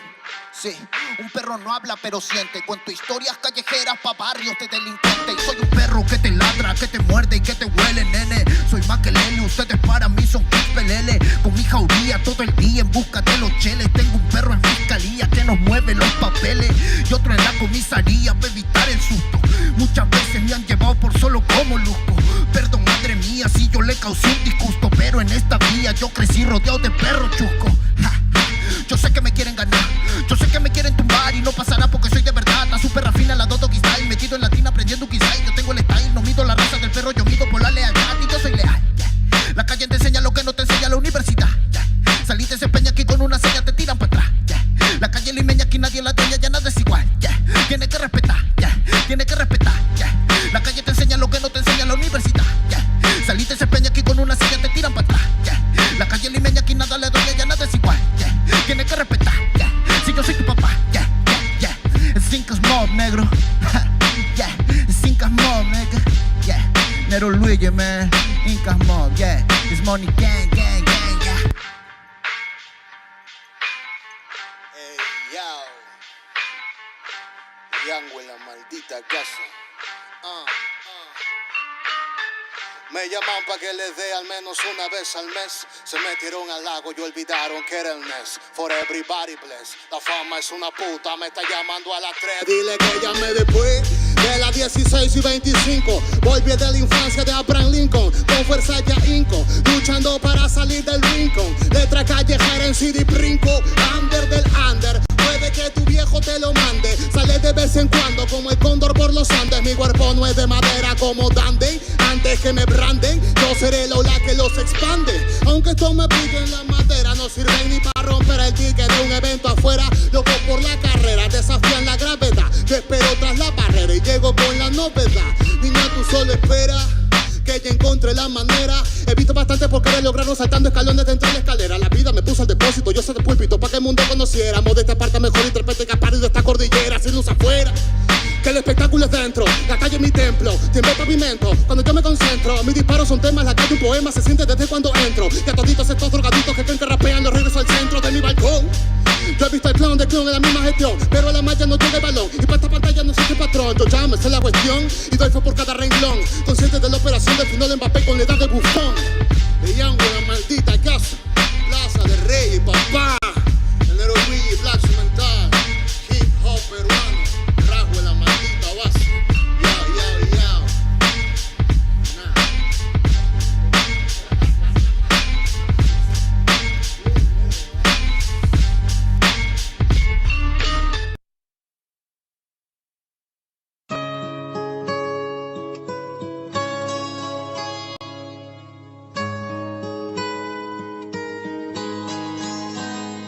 Soy de Perú, bandido, contento porque en esta parte del mundo he nacido. Más que orgulloso de crecer en donde yo he crecido. Me siento bendecido y aquí me quiero morir. Y la verdad, porque así será. Agradecido con la vida y con Dios que me puso aquí. Y con todo aquello que influyó para que fuera en sí. Porque así yo puedo decirte gracias por mi color, idioma y también por mi idiosincrasia. Yo soy uno más que aprecia la tierra en la que nació. Aunque el género en el que me expreso por aquí no se inventó. Pero que chucha, esto es pa' aquel que escucha y se mantiene en lucha con el puño arriba y la capucha. Tierra de donde gran parte siempre se quita, pero regresa pues como un niño a su madre necesita. Gobierna una política maldita donde si se enferma el que no tiene no le regalan ni las curitas. Por eso, pero no es sinónimo de progreso y no esas mierdas sentadas en el Congreso. En fin, somos de un sitio en donde nada cae del cielo, en donde muchos trabajamos desde niños hasta abuelos. Lo que siempre se en esta mi tierra crece, a pesar que unas veces no paguen al que cosecha lo que merece. No solo aquí, también en toda América Latina, víctima de aquella supuesta raza más fina. Pero no olviden que en Perú no existen razas, somos una especie de seres humanos que se porten en masa, que cuando se revela atacarán enjambre. Un peruano se puede morir de todo, pero nunca de hambre. Yo represento a los desiertos y a la montaña, aquella selva que si miras de arriba te engaña y te hace pensar que el paraíso está en el suelo, donde se refleja el cielo temprano en la mañana. Yo soy peruano, así que mejor infórmese antes de jugar a mi apariencia y mi piel morena. Aquellos seres humanos que sobresalen, soportando todo a pesar de que muchos le envenenan. Paisajes de mil colores, comidas de mil sabores, playas con arenas blanquitas, no quiero nada. Tierra de grandes señores, culturas y soñadores, gente amable que te hace pensar, yo me quedo acá. Sufrimos y nos levantamos como otros pueblos hermanos, víctimas de terroristas y tiranos que se llevaron mucho y a muchos para el carajo. Pero el peruano sabe cómo se sale de abajo. Por eso más de lo que sé y de lo que escucho, en todas partes siempre respetan a los peruchos. Y es un hecho que a la mayoría nada le complace, razón por la cual quiere ser el mejor en lo que hace. Es que así se nace cuando eres peruano. Aquí tienes de todo, pero también nada se regala, hermano. Norte, sur o centro, en donde quiera que te pares. Lo dijo Romero, el Perú es de la concha su madre. Orgulloso de mi esencia, de mi herencia. Tengo un tatuaje en la maleta que te indicará mi procedencia, para que quede bien claro de dónde es que soy. Represento a donde voy y así lo hicimos siempre hasta el sol de hoy. Esta canción yo la compuse estando lejos de mi patria y no por querer hacerme el pendejo. Desde la costa, por la sierra hasta la selva somos cholos. Si tú me entiendes no permitas que yo haga este coro solo. Yo represento a los desiertos y a la montaña, aquella selva que si miras de arriba te engaña y te hace pensar que el paraíso está en el suelo, donde se refleja el cielo temprano en la mañana. Yo soy peruano así que mejor infórmese antes de juzgar a mi apariencia y mi piel morena. Aquellos seres humanos que sobresalen, soportando todo a pesar de que muchos le envenenan.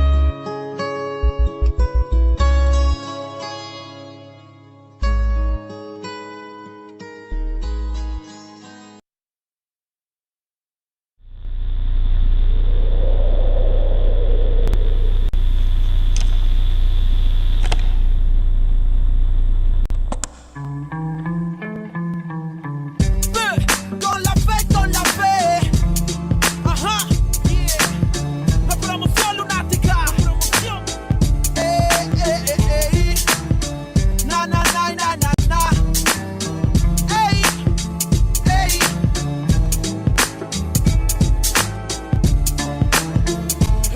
Pregunta dónde se quedó, pregunta cuándo fue que la muerte por su casa pasó, pregunta por su vida y mira su cuerpo tiro en la mitad de la cabeza y se pregunta si es su muerto más y la muerte vino por él, llevándose alegría. A su hermana la puedes ver llorando todavía. Todos se preguntan quién, pero nadie puede responder hasta que pega el fierro en la mano del muerto. Ahora es un fantasma que vive pintado en una pared, el mismo que anda penando en el barrio. No está tranquilo porque caminando con otro la ve por la que se mató sin pensarlo bien. ¿Y para dónde es que se van? Cuando por una tonta razón se van aquellos que más quieres. Pregunto para dónde irán.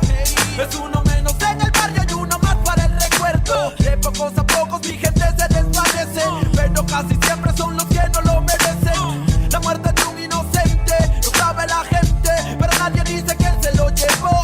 Se rompió un corazón, lágrimas de madre, sangre en sus manos y no lo comprende el padre. Recuerda que la vida no tiene un valor y grita al cielo, mejor recógeme a mi Señor.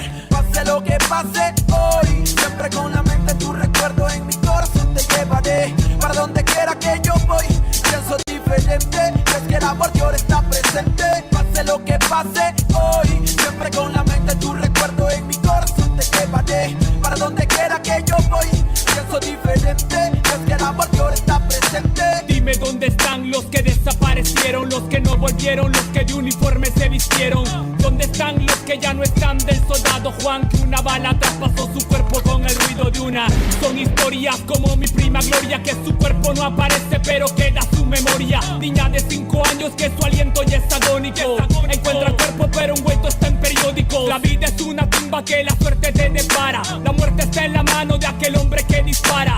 Padre que espera a su hijo que vive en la urbe, pero al día siguiente lo recogerá en la morgue. Se cuentan horas, días y también los calendarios. Primo, nadie sabe si caras en cementerios, como mi amigo Mario que jugaba a ser sicario, hasta mató a su hermano y lo tomó como algo serio. Se cuentan horas, días y también las estadísticas. Para la policía un expediente más en balística. La lista aumenta y también el desenfreno, como aquel niño que golpeado en el hogar se siente ajeno. Le pone freno y toma la decisión, sacando la pistola de su padre en el cajón. Su lápida ahora pinta: hijo mío, te queremos, y la muerte nos permite, algún día nos veremos. Pase lo que pase hoy, siempre con la mente en tu recuerdo, en mi corazón te llevaré. Para donde quiera que yo voy, pienso diferente, es que el amor de ahora está presente. Pase Pase lo que pase hoy, siempre con la mente tu recuerdo en mi corazón te llevaré. Para donde quiera que yo voy, pienso diferente, es que el amor Dios está presente. ¿Dónde van? ¿Dónde? Dime dónde van las almas que se pierden en el camino de la vida. ¿Dónde van? Dime dónde van. Se detienen pulsos y otros por impulsos para el diván. Penas que se cuentan en la esquina.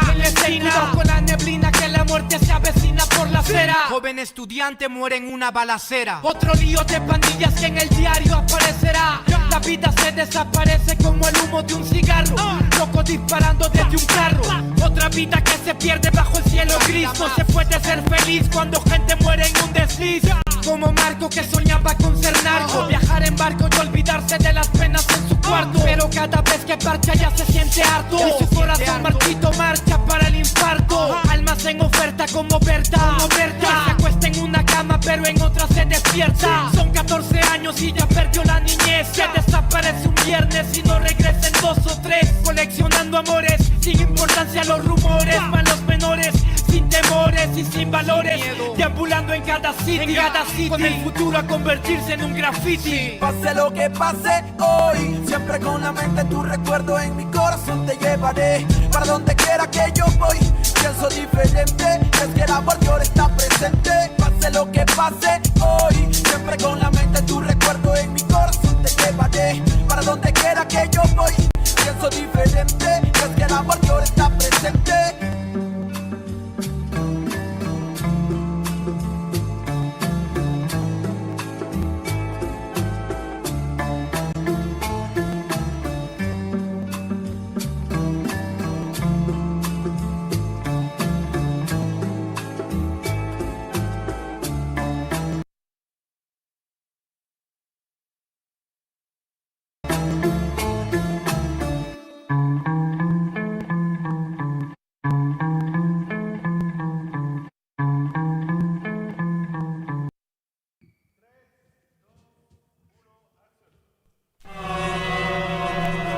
Yo,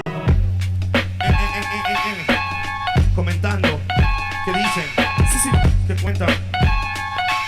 Ya, escúchame, ya.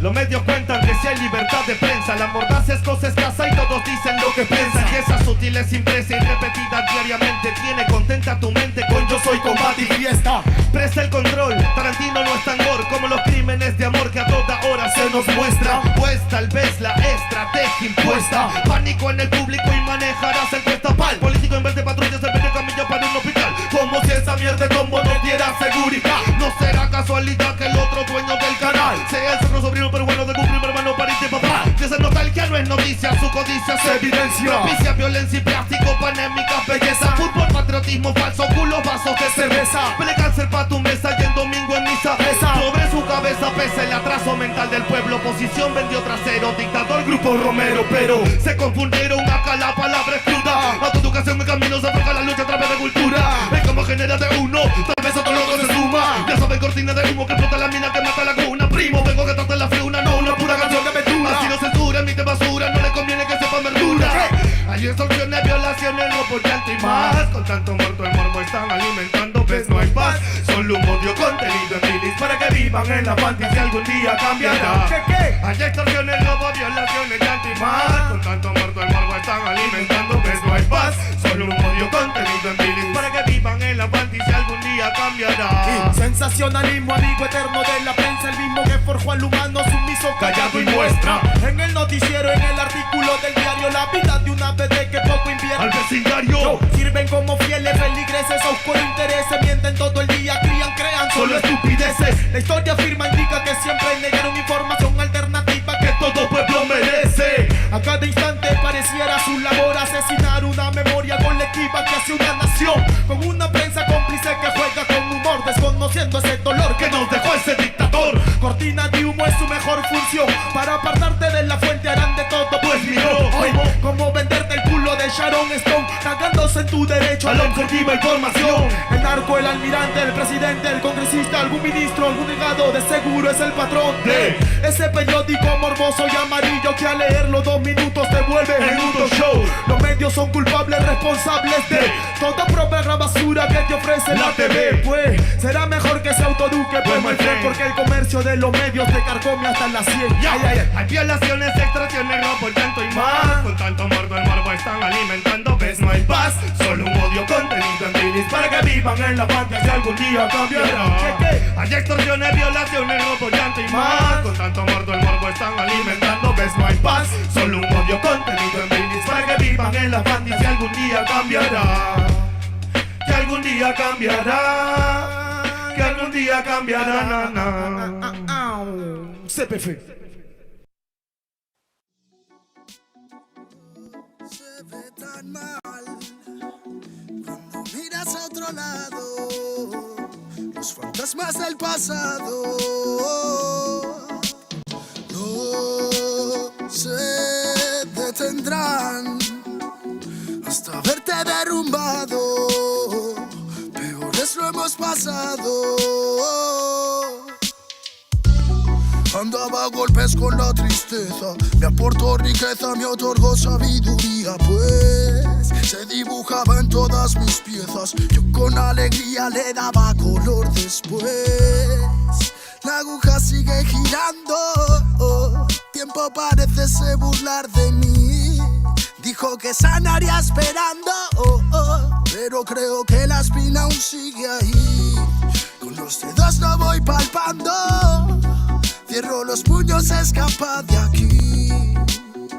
Agonizando, no me espera el tiempo, no voy a esperar por ti. Nuestras huellas en la orilla se han borrado por la marea. Si esas estrellas ya no brillan, las entiendo pa' que veas. Sea donde sea, bajo la tormenta o dentro de la odisea, donde arañas cubren el cielo de tela, los aviones nadan y los barcos vuelan. Aunque parezca que va bien, no sabes bien si va mal. Besos que pueden doler, ojos que pueden matar. Tengo mi alma en el almacén encerrada, mi corazón está en huelga, mis sentimientos en ámbar. Gente, Calamala dijo que estaría presente. Fallaron como nunca, se fueron para siempre. Millones razones para vengarme, pero a veces duele más actuar indiferente. Como no quieren ver ahogados, tenemos branquias y cerrados los bronquios como la mente de un guardia. Yo soy la montaña y vine con la cordillera. Más cojones que tu ganga tiene una madre soltera. Tú cúbrete si suena mi tu. A mi lado tengo soldados fumando de su palulú. Ni un conjuro de grimorio me lo salva del velorio. Pa' tener pila valorio se matan vestidos de emporio. Y yo no quiero una pistola, estoy soñando que la vida que quería me llega a tiempo. Desde que yo la vi sola, loco ando. Vino a verme cuando el sol se estaba poniendo y se dejó una pluma y se perdió en la bruma. Nunca se despidió de mí, nunca se despidió de mí. Vivo en un mundo que parece roto y sé que no, porque todo es perfecto y lo debo plasmar. Me fumo un trocolor tras otro y lo veo todo otro color. Me siento libre porque vuelvo a conectar. Mi gente sufre y no lo puedo evitar, más que dándole consejos siempre desde la humildad. Es su camino hacia la fraternidad. Solo puedo que enseñarles a respetar y amar. Con esta bendición, como no voy a aprovechar los códigos que llegan, los tenemos que aceptar. Si me reencarné fue para ayudar y no para malgastar mi tiempo en beneficio del mal. En la unión nace la fuerza y eso nos hace juntar las ganas que siempre tuvimos para iluminar a la gente que se le ocurra y la malla armonizar. Vinimos para dar fuego a la que no nos va a quemar. Arda y por dentro la llama, no puedo contener la ras. Churruscao el corazón, el armazón no puede llegar a pesarme más. Si abro la boca, tu tumba al suelo, me muelo a diario y sobrado de gas. Escupo ristas perfectas, paladas de versos eternos, no mueren jamás. Cuando acabe mi condena, me vi muy solo y perdido. Cada vez más negra la flema, más rebelé ante el problema, pero planté cara a todos mis enemigos. Recuperé las ganas, las fuerzas y el garbo. Dedico requiems a mis diablos, que aquí estoy vivo de milagro. Delicadas flores crecieron entre los cardos. Me dicen vienes más delgado que de costumbre. Será de tanto que he bailado en el alambre, que a tanta pena es mejor no ponerle nombre. Llevamos la música en vena, nuestra sangre.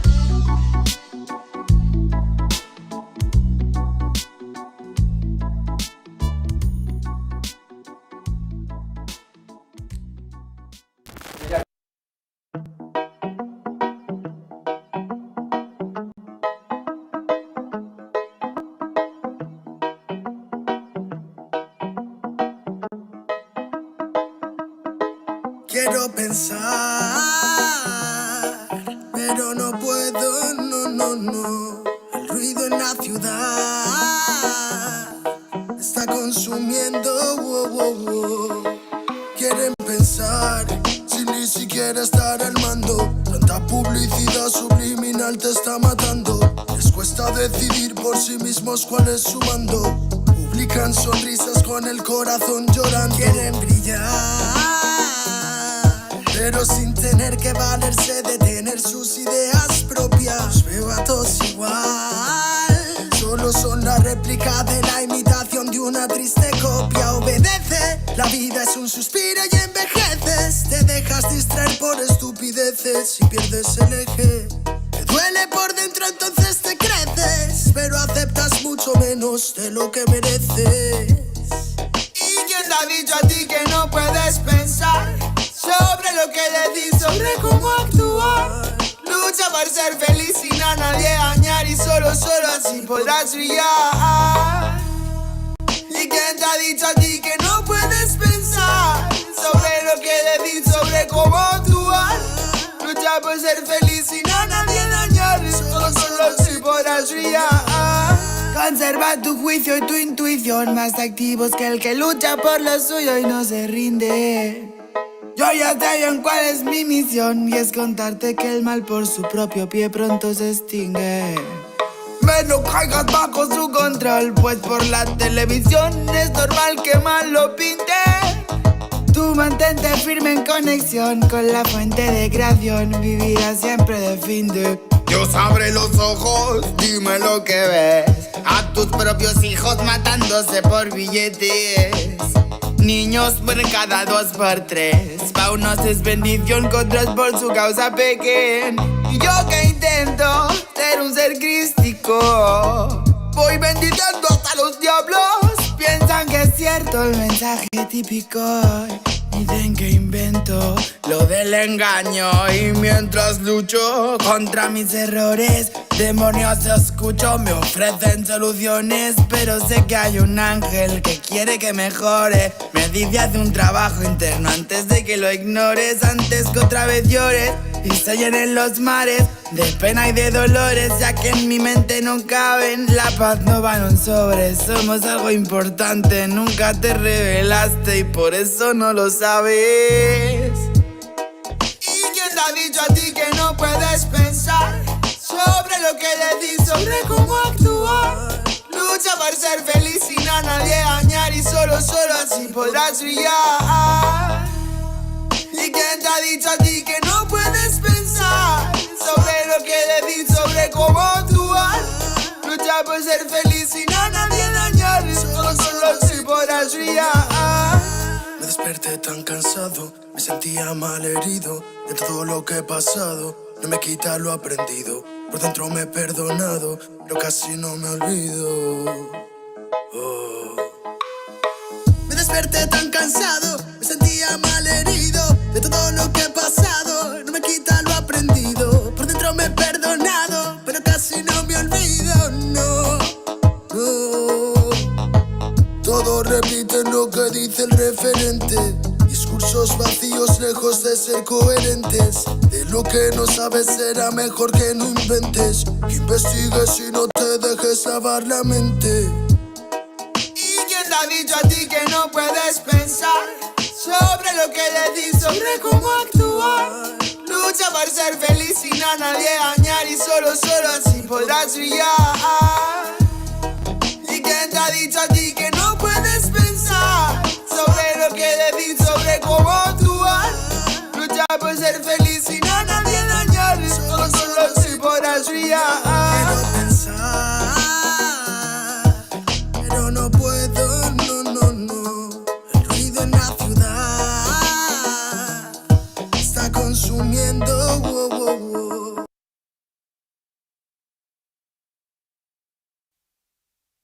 Yeah, man, real bomba clock and I set the volume 8. This is the music from the my niggas. Yeah, man. Oh, ribby damn, ribby damn. Hey. La. Human attribute from Black Uhuru Ray. Hey. Broken microphone, mystic lover sound, a dream of soul. Will my head alone, living in Zion, but Babylon. Broken microphone, mystic lover sound, a dream of soul. Will my head alone, living in Zion, but Babylon. Por soñar soñé que todo cambiaría, por pensar pensé. Luchar a sangre fría sin perder la fe, viviendo el día a día, más con sentimiento que marcó mi sinfonía. Darle pan al que no puede comer, darle bendición al que sepa renacer. 3000 errores solemos cometer, pero solo un gran hombre lo sabrá reconocer. Y me di cuenta de tantas cosas, algunas crudas, otras bastante hermosas. Solo más sabios, personas poderosas, no aquellos bastardos que destrozan nuestras prosas. Es la perdición, mala situación de manchar tu corazón por tu mala acción. Dame una razón para darte mi perdón. Siento que tu alma se consume como el humor este blon. Derramo poesía, arte mensajero que reclamo cada día. Pretendo ser sincero, más comparto mi alegría con todo caballero que mantenga la presión cuando andamos bajo cero. Sentimientos perdidos con calma, malos actos mancharon tu alma. No pide perdón quien dispara el arma, no sabe que un ladrón se bate con el karma. Broken microphone, mystic love sound, a dream of soul. Real my head alone, living in Zion, but Babylon. Broken microphone, mystic love sound, a dream of soul. Real my head alone, living in Zion, but Babylon. One I can get respect from volume 8. My niggas on volume 8, this is K on the studio respect. Alright. Bad boy kills, criminal of sound and rich. Money is a gun for me. Respect the nation. Below the time like this. Bad boy kills, criminal of sound and rich. Money is a gun for me. Respect the nation. Below the time like this. Bad boy kills, criminal of sound and rich. Money is a gun for me. Respect the nation. Oh. La. When I can just smoking from the studio of the on. And when I can just your nigga on the floor. When I live a sound. Oh them.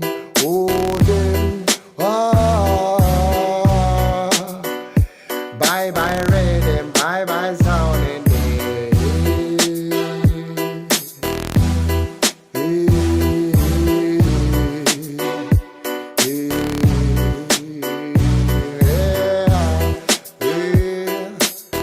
Rala bomba clad.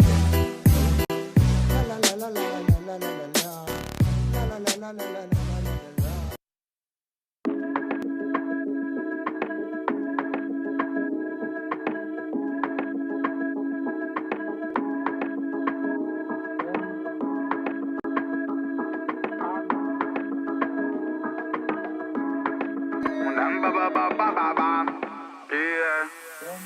Viven huyendo de la envidia como los niños en Siria de la bomba que le manda el Pentágono. Y todo el día, mamá mía, keeping it mood, that's so real. Love us, man, I never fear, never, no. La travesía de la vida más que misericordiosa y nuestra prosa siempre falla a favor, no. Tú podrás por mierda traicionar a tu familia, matar tu brazo, sangre, si vos sabías, pero yo no.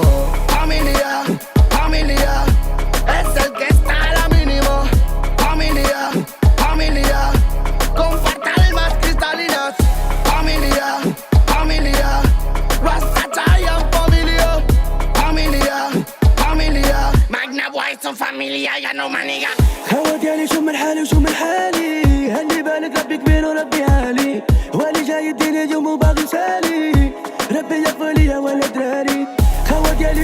شو بحالي اللي بالك ربي كبير وربي عالي هو اللي جاي يديني اليوم وما بنسالي ربي يحفظني يا ولا بالي. Tuve un sueño donde no había amor, se perdía el color de una flor, se marchaba lentamente con el sol en el horizonte. Pude hacer algo para calmar en mi dolor y es por eso que le pongo flow, viviendo alto siempre.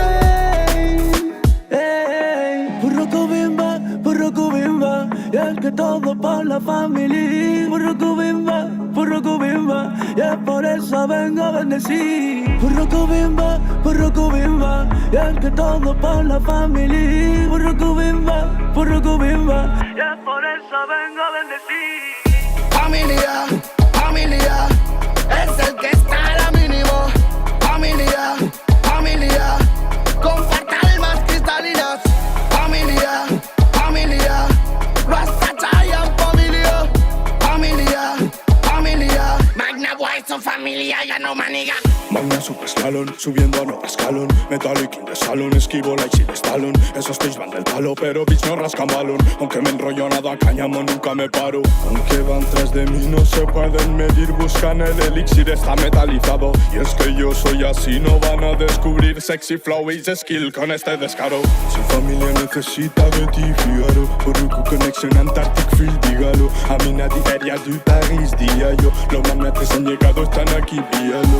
Para soportar el dolor como no imaginas, es la vida en ámbar. Aunque creas que no puedes tú solo con la movida, yo llevaré tus bambas. Familia, fighting the hate and the media. Familia, it's original, man. Familia, fighting the hate and the media. Familia, yo soy un rocket, ellos a brillar. Con los míos siempre se lo baila. Menea, melena, remueve la vaina. Aunque agarre fuerte el fruto para que no se caiga. Son los magna de voz final. Con los míos siempre se lo baila. Menea, melena, remueve la vaina. Aunque agarre fuerte el fruto para que no se caiga. Son los magna de voz final. Repara millas y mirar, y si miras sin asimilar que es la puta herida de tu vida hurgo. Los manas te la chatarrilla hacen pa' pillar, piltrafillas, tres donos nos pilla y se va con la furgo. Te hará falta una pedicura y una cura si se apura, quizás llega la locura de mi turbo. Dale vueltas a la partícula, deja ya la mandíbula quieta que sola llega Luxemburgo. Niño, prepara la compota que la pera pata. Pero vinimos a mejorarla. Pa' hablar por mi familia y tengo autoridad. Saben que no puedo cagarla. Y poner ritmo y los manos de todas cuatro patas. ¿Quieres esa vaina? Va a probarla. Todo aquel en el party tan desagata. What the fuck, what the girl, what an alma. Vive muriendo de la envidia como los niños en Siria de la bomba que le manda el Pentágono. Y todo el día, mamá mía, keeping it mood, that's so real. Lo es man, never fear, never, no. La travesía de la vida más que misericordiosa y nuestra prosa siempre para allá fabono. Tú podrás por mí traicionar a tu familia, matar tu bro, sangre si aún sabías, pero yo no. Familia, es el que está a la mínimo. Familia, comparte almas cristalinas. Familia, Rasta Giant familia, Magna Boy son familia, ya no maniga. Bombo cry, sing it, cross the line on them.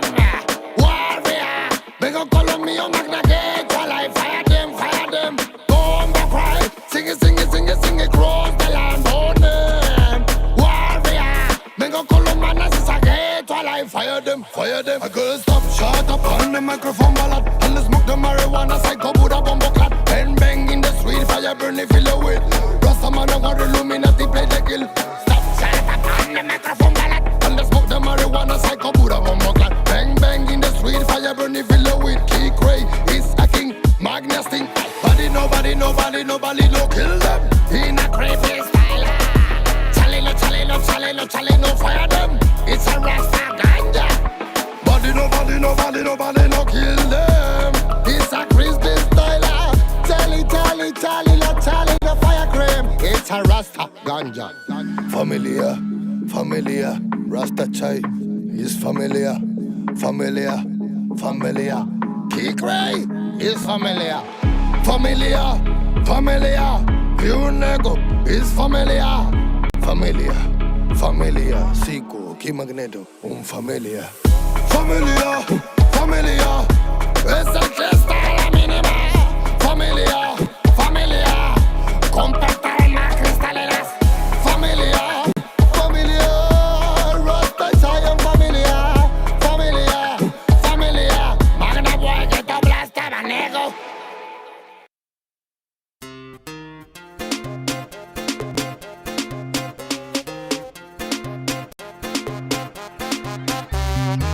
Soy mexicano y represento los colores. Desde pequeño el país de mis amores. Soy mexicano y represento los colores. Desde pequeño el país de mis amores. México para todos está en la cima del éxito.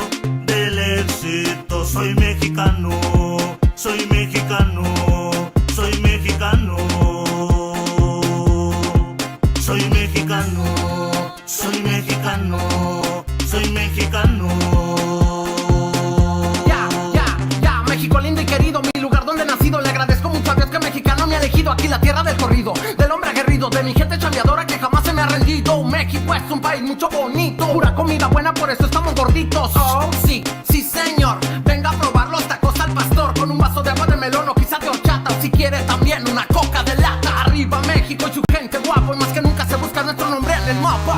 Soy mexicano y represento los colores. Desde pequeño el país de mis amores. Soy mexicano y represento los colores. Desde pequeño el país de mis amores. México para todos está en la cima del éxito. Del éxito. Soy mexicano. Soy mexicano. Soy mexicano.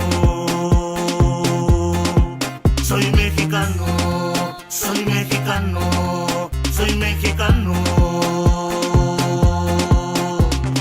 Soy de México, este país es mío y tuyo, la nación de mis amores, te lo digo con orgullo. Verde, blanco, rojo, qué bonito, una serpiente al pico del águila real. Adiós dinosaurios, cayó el meteorito, se cree en la península de Yucatán. Que tu cora vibre con la lucha libre, con el cine de oro que sale Tintán. Tú tienes a Batman, nosotros tenemos a Chapulín Colorado que es mejor que Spider-Man. Mariachi, tacos, tequila, mezcal, que viva México como este país nunca habrá igual. Yo soy mexicano y represento los colores. Desde pequeño el país de mis amores. Soy mexicano y represento los colores. Desde pequeño el país de mis amores.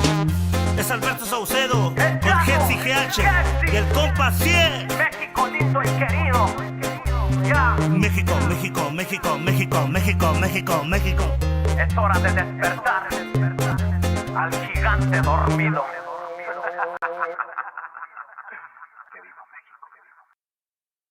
Y va de nuevo mi Tony. Mexicano bandido, todo el barrio prendido. Siempre ando bien juido, siempre poniendo ruido. Mexicanos al grito de guerra, yo defiendo mi tierra. No me dejo de nadie, yo cuido a los míos, mi raza se aferra. Soy mexicano, esa es mi bandera, yo la levanto por donde quiera. Verde, blanco, rojo hasta que muera. El barrio prendido ya quemó afuera. Soy mexicano, esa es mi bandera, yo la levanto por donde quiera. Verde, blanco, rojo hasta que muera. El barrio prendido ya quemó afuera. Me voy tendido, me voy empinando mi bote. Un poco mareado por la bebida y el borlote. Me tiene hasta la riata la gente con su mitote. Pero me despreocupo, me pelan todo el garrote. Me para la chota, ya es por mi apariencia. Que hay tantos delitos, que hay tanta demencia. Yo no cargo nada, no más mi presencia. Pinche puerco joto, atente a las consecuencias. Si no topa el poli en breve nos para en la calle. No puede salir uno conmigo porque ya hay detalle. No quiere que conteste, quiere que yo solo calle. Quiere mi dinero pero que chinga su madre. A la dica este sistema nos quieren ver abajo, pero tumbar gente quien les dijo que es trabajo. Puro chingar al indio, váyanse mucho al carajo. Loco no me rajo, lo bueno porque se armó la alianza más pesada del país. Todo el mundo ya conoce las rimas de estos MCs. Pa' ponerme más feliz, unos paisas de hachís, mis paisas en el gabacho bien truchas con la polis. Loco en Guanajuato con los ojos bien tumbados, de coto con el quesada, rifando por todos lados. Atento si prendo un blunt en cabina cuando grabo, represento Nuevo León junto a mi carnal el Davo. Cuando voy pa' Jalisco el pasado está olvidado, con el perro de la C bien grifo, pedo y enfiestado. Chécate mi banderón, unido como había soñado, bien bajado ese balón, compa Lefty bien bajado. Puro hip hop mexa hasta que amanezca. Pásenme un mezcal y que no se apague la yesca. Ya saben que aquí andamos pilas pa' lo que se ofrezca. Si escribo estas rimas es pa' que se enorgullezca. Verde marihuana, blanca cocaína, roja la sangre que escurre de una nueva herida. Yo salí de la ruina, nunca se me olvida. Con disciplina y respeto sigo en siempre la movida. Ando bien high, la vida es un freestyle. Disfruta lo que hay, vivo entre el bien y el mal, carnal. Crazy life todo el día, vienda live. Pinto tu barda con spray, lo que canto es real. Azules y rojas las sirenas que me persiguen. No suben pa' la virgen, salen todos cuando chifle. Mi barrio no lo pisen, que andamos todos grises. Maldito policía, no quiero que me revises. Prende la mota en Canala o en Hitter. Ando con mi flota y el dealer. Tenemos lo que se te ofrezca, tú nada más pide. Me dijo mi madre que de la envidia me cuide. Soy mexicano, esa es mi bandera. Yo la levanto por donde quiera. Verde, blanco, rojo hasta que muera. El barrio prendido ya quemó afuera. Soy mexicano, esa es mi bandera. Yo la levanto por donde quiera. Verde, blanco, rojo hasta que muera. El barrio prendido ya quemó afuera. Ya, ábranse cabrones, llegó el mexicano partiendo sin necesidad de palanca. Todos jugamos en la misma liga, yo soy titular, tú ves desde la banca. Disfruto cada cosa que me pasa, colaboro y mi carrera se levanta. El mismo cabrón que antes no tenía nada se la pasa viajando y dice que canta. Por eso me caga enfermarme de la garganta. Pero aguanta, traigo mata natural y humo de planta. 2, 3 cabrones dando lata y yo haciendo más plata. De esto la vida se trata y pa' que sepas no es barata. MC Davo los desbarata con cada escalón que sube. Yo tuve la suerte de hacerme fama en YouTube. Hay 2, 3 raperos de antaño que me bajé de su nube. Los mandé pa' su casa y de premio hasta les pagué el Uber. Si alguien me tira es porque sabe bien que domino el negocio y quiere de mi parte. No quiero darlas de grande, pero si me tiras la neta me toca humillarte. Soy capitán, llevo el estandarte. Somos muy pocos los que hacemos arte. Este flow si es de Marte, tú dale like y comparte. México lindo y bandido, diario a Diosito le pido que me cuide a la familia si un día el cora ya no late. Estoy bendecido porque me cuidan los míos. Orgullosamente mexa, estamos locos de remate. Jaque mate, no hable de volar si viene gateando. La cosa por la frontera se pone violenta, no importa el rango. Toda la raza jalándole duro, si hay algo seguro es la muerte en donde ando. El sudor y la sangre en la frente, los de alzada controlando. Se roban la atención, ya saben quiénes son. Vatos locos con sazón como el de un corridón. No quiera tomarme el pelo si ando todo pelón. Levantando la bandera, viva México cabrón. La bandera con un águila, Simón, mi tierra es esta. Me vale si mi piel o si mi acento les molesta. Acá jalan horas extras, nunca duermen la siesta. Están los que van pa'l jale y los que la viven de fiesta. Otros que en el pintón se tatúan de corazón. 3 colores en el pecho, morirían por su nación. Aunque su puto gobierno los puso en la situación de no terminar la escuela y terminar en la prisión. ¡Viva México, ladrones! ¿Qué hubo, eres presidente? Ya saben que por mí policías chinguen a 20. Y ahí están mis 20 pa' la cagua. Agua, que es tierra caliente de Chiapas hasta Chihuahua. Wow, wow, wow, yipi-yo, yipi-yucas. Buenas, Montequín, Aguas, Tijuas y San Lucas. San Luis Potoyes, Mataulipas, La Puebluca. Dime si o no, loco, acá tienen lo que buscas. Soy mexicano, esa es mi bandera. Yo la levanto por donde quiera. Verde, blanco, rojo hasta que muera. El barrio prendido ya quemó afuera. Soy mexicano, esa es mi bandera. Yo la levanto por donde quiera. Verde, blanco, rojo hasta que muera. El barrio prendido ya quemó afuera. Puro hip hop mexa, perros, 2023. Hey yo, hey yo. Somos la santa carnal. Ey, los machilones de la plaza. Oye, DJ Dundek en los scratches. Desde alzada, mi perro. No saben quién soy o sí. Oye,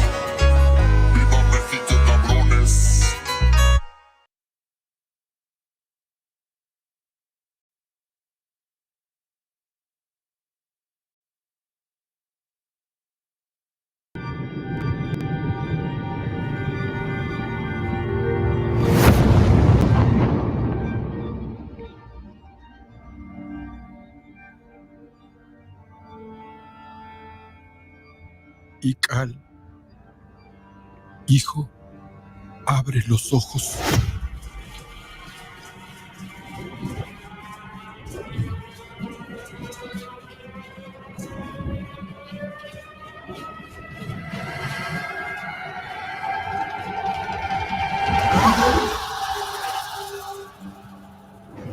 Tu cuerpo se queda con nosotros, pero tu espíritu debe seguir.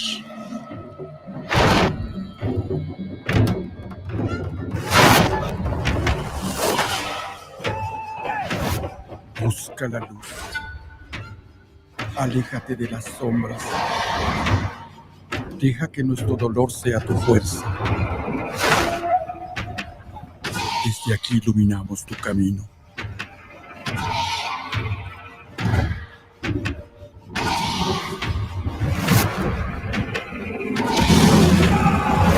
Lucha como nosotros ante esta pena tan grande. Yo soy tú. Tú eres yo.